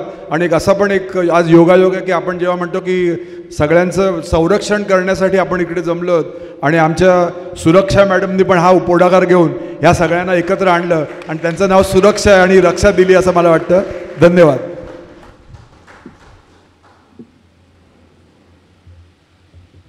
भाविका मॅडम उपस्थित राहिल्या आहेत का? भाविका मोरे. कार्यक्रमाच्या समारोपाचं आता गीत सादर होणार आहे. तत्पूर्वी सर्वांना आग्रहाचं निमंत्रण आहे. सर्वांनी अल्पोपहाराचा लाभ घ्यायचा आहे, कारण या समारोपानंतर आपल्यासाठी विशेष अल्पोपहाराची सोय करण्यात आलेली आहे. ऐ वतन वतन मेरे आबाद रहे तू, ऐ वतन वतन मेरे आबाद रहे तू, मैं जहाँ रहूँ जहाँ मैं याद रहे तू, मैं जहाँ रहूँ जहाँ मैं याद रहे तू, ऐ वतन मेरे वतन, ऐ वतन मेरे वतन, तू ही मेरी मंजिल है पहचान तुझी से, तू ही मेरी मंजिल है पहचान तुझी से, पहुँचूं मैं जहाँ भी मेरी बुनियाद रहे तू, पहुँचूं मैं जहाँ भी मेरी बुनियाद रहे तू, ऐ वतन मेरे वतन, ऐ वतन मेरे वतन, तुझ पे कोई गम की आँच आने नहीं दूँ, तुझ पे कोई गम की आँच आने नहीं दूँ, कुर्बान मेरी जान तुझ पे शाद रहे तू, कुर्बान मेरी जान तुझ पे शाद रहे तू, ऐ वतन वतन मेरे आबाद रहे तू, मैं जहाँ रहूँ जहाँ मैं याद रहे तू, ऐ वतन मेरे वतन, ऐ वतन मेरे वतन, ऐ वतन मेरे वतन, लब पे आती है दुआ बन के तमन्ना मेरी, जिंदगी शम्मा की सूरत हो खुदाया मेरी, जिंदगी शम्मा की सूरत हो खुदाया मेरी, ऐ वतन मेरे वतन, ऐ वतन मेरे वतन, ऐ वतन वतन मेरे आबाद रहे तू, मैं जहाँ रहूँ जहाँ मैं याद रहे तू, ऐ वतन मेरे वतन, ऐ वतन मेरे वतन, ऐ वतन मेरे वतन. जय हिंद. सर्व वीर योद्धांना विनंती आहे की आपल्या आजच्या या क्षणाची आठवण म्हणून आपण सर्वांनी एक व्यासपीठावर यायचं आहे. आपला एक ग्रुप फोटो होईल. सैनिकांना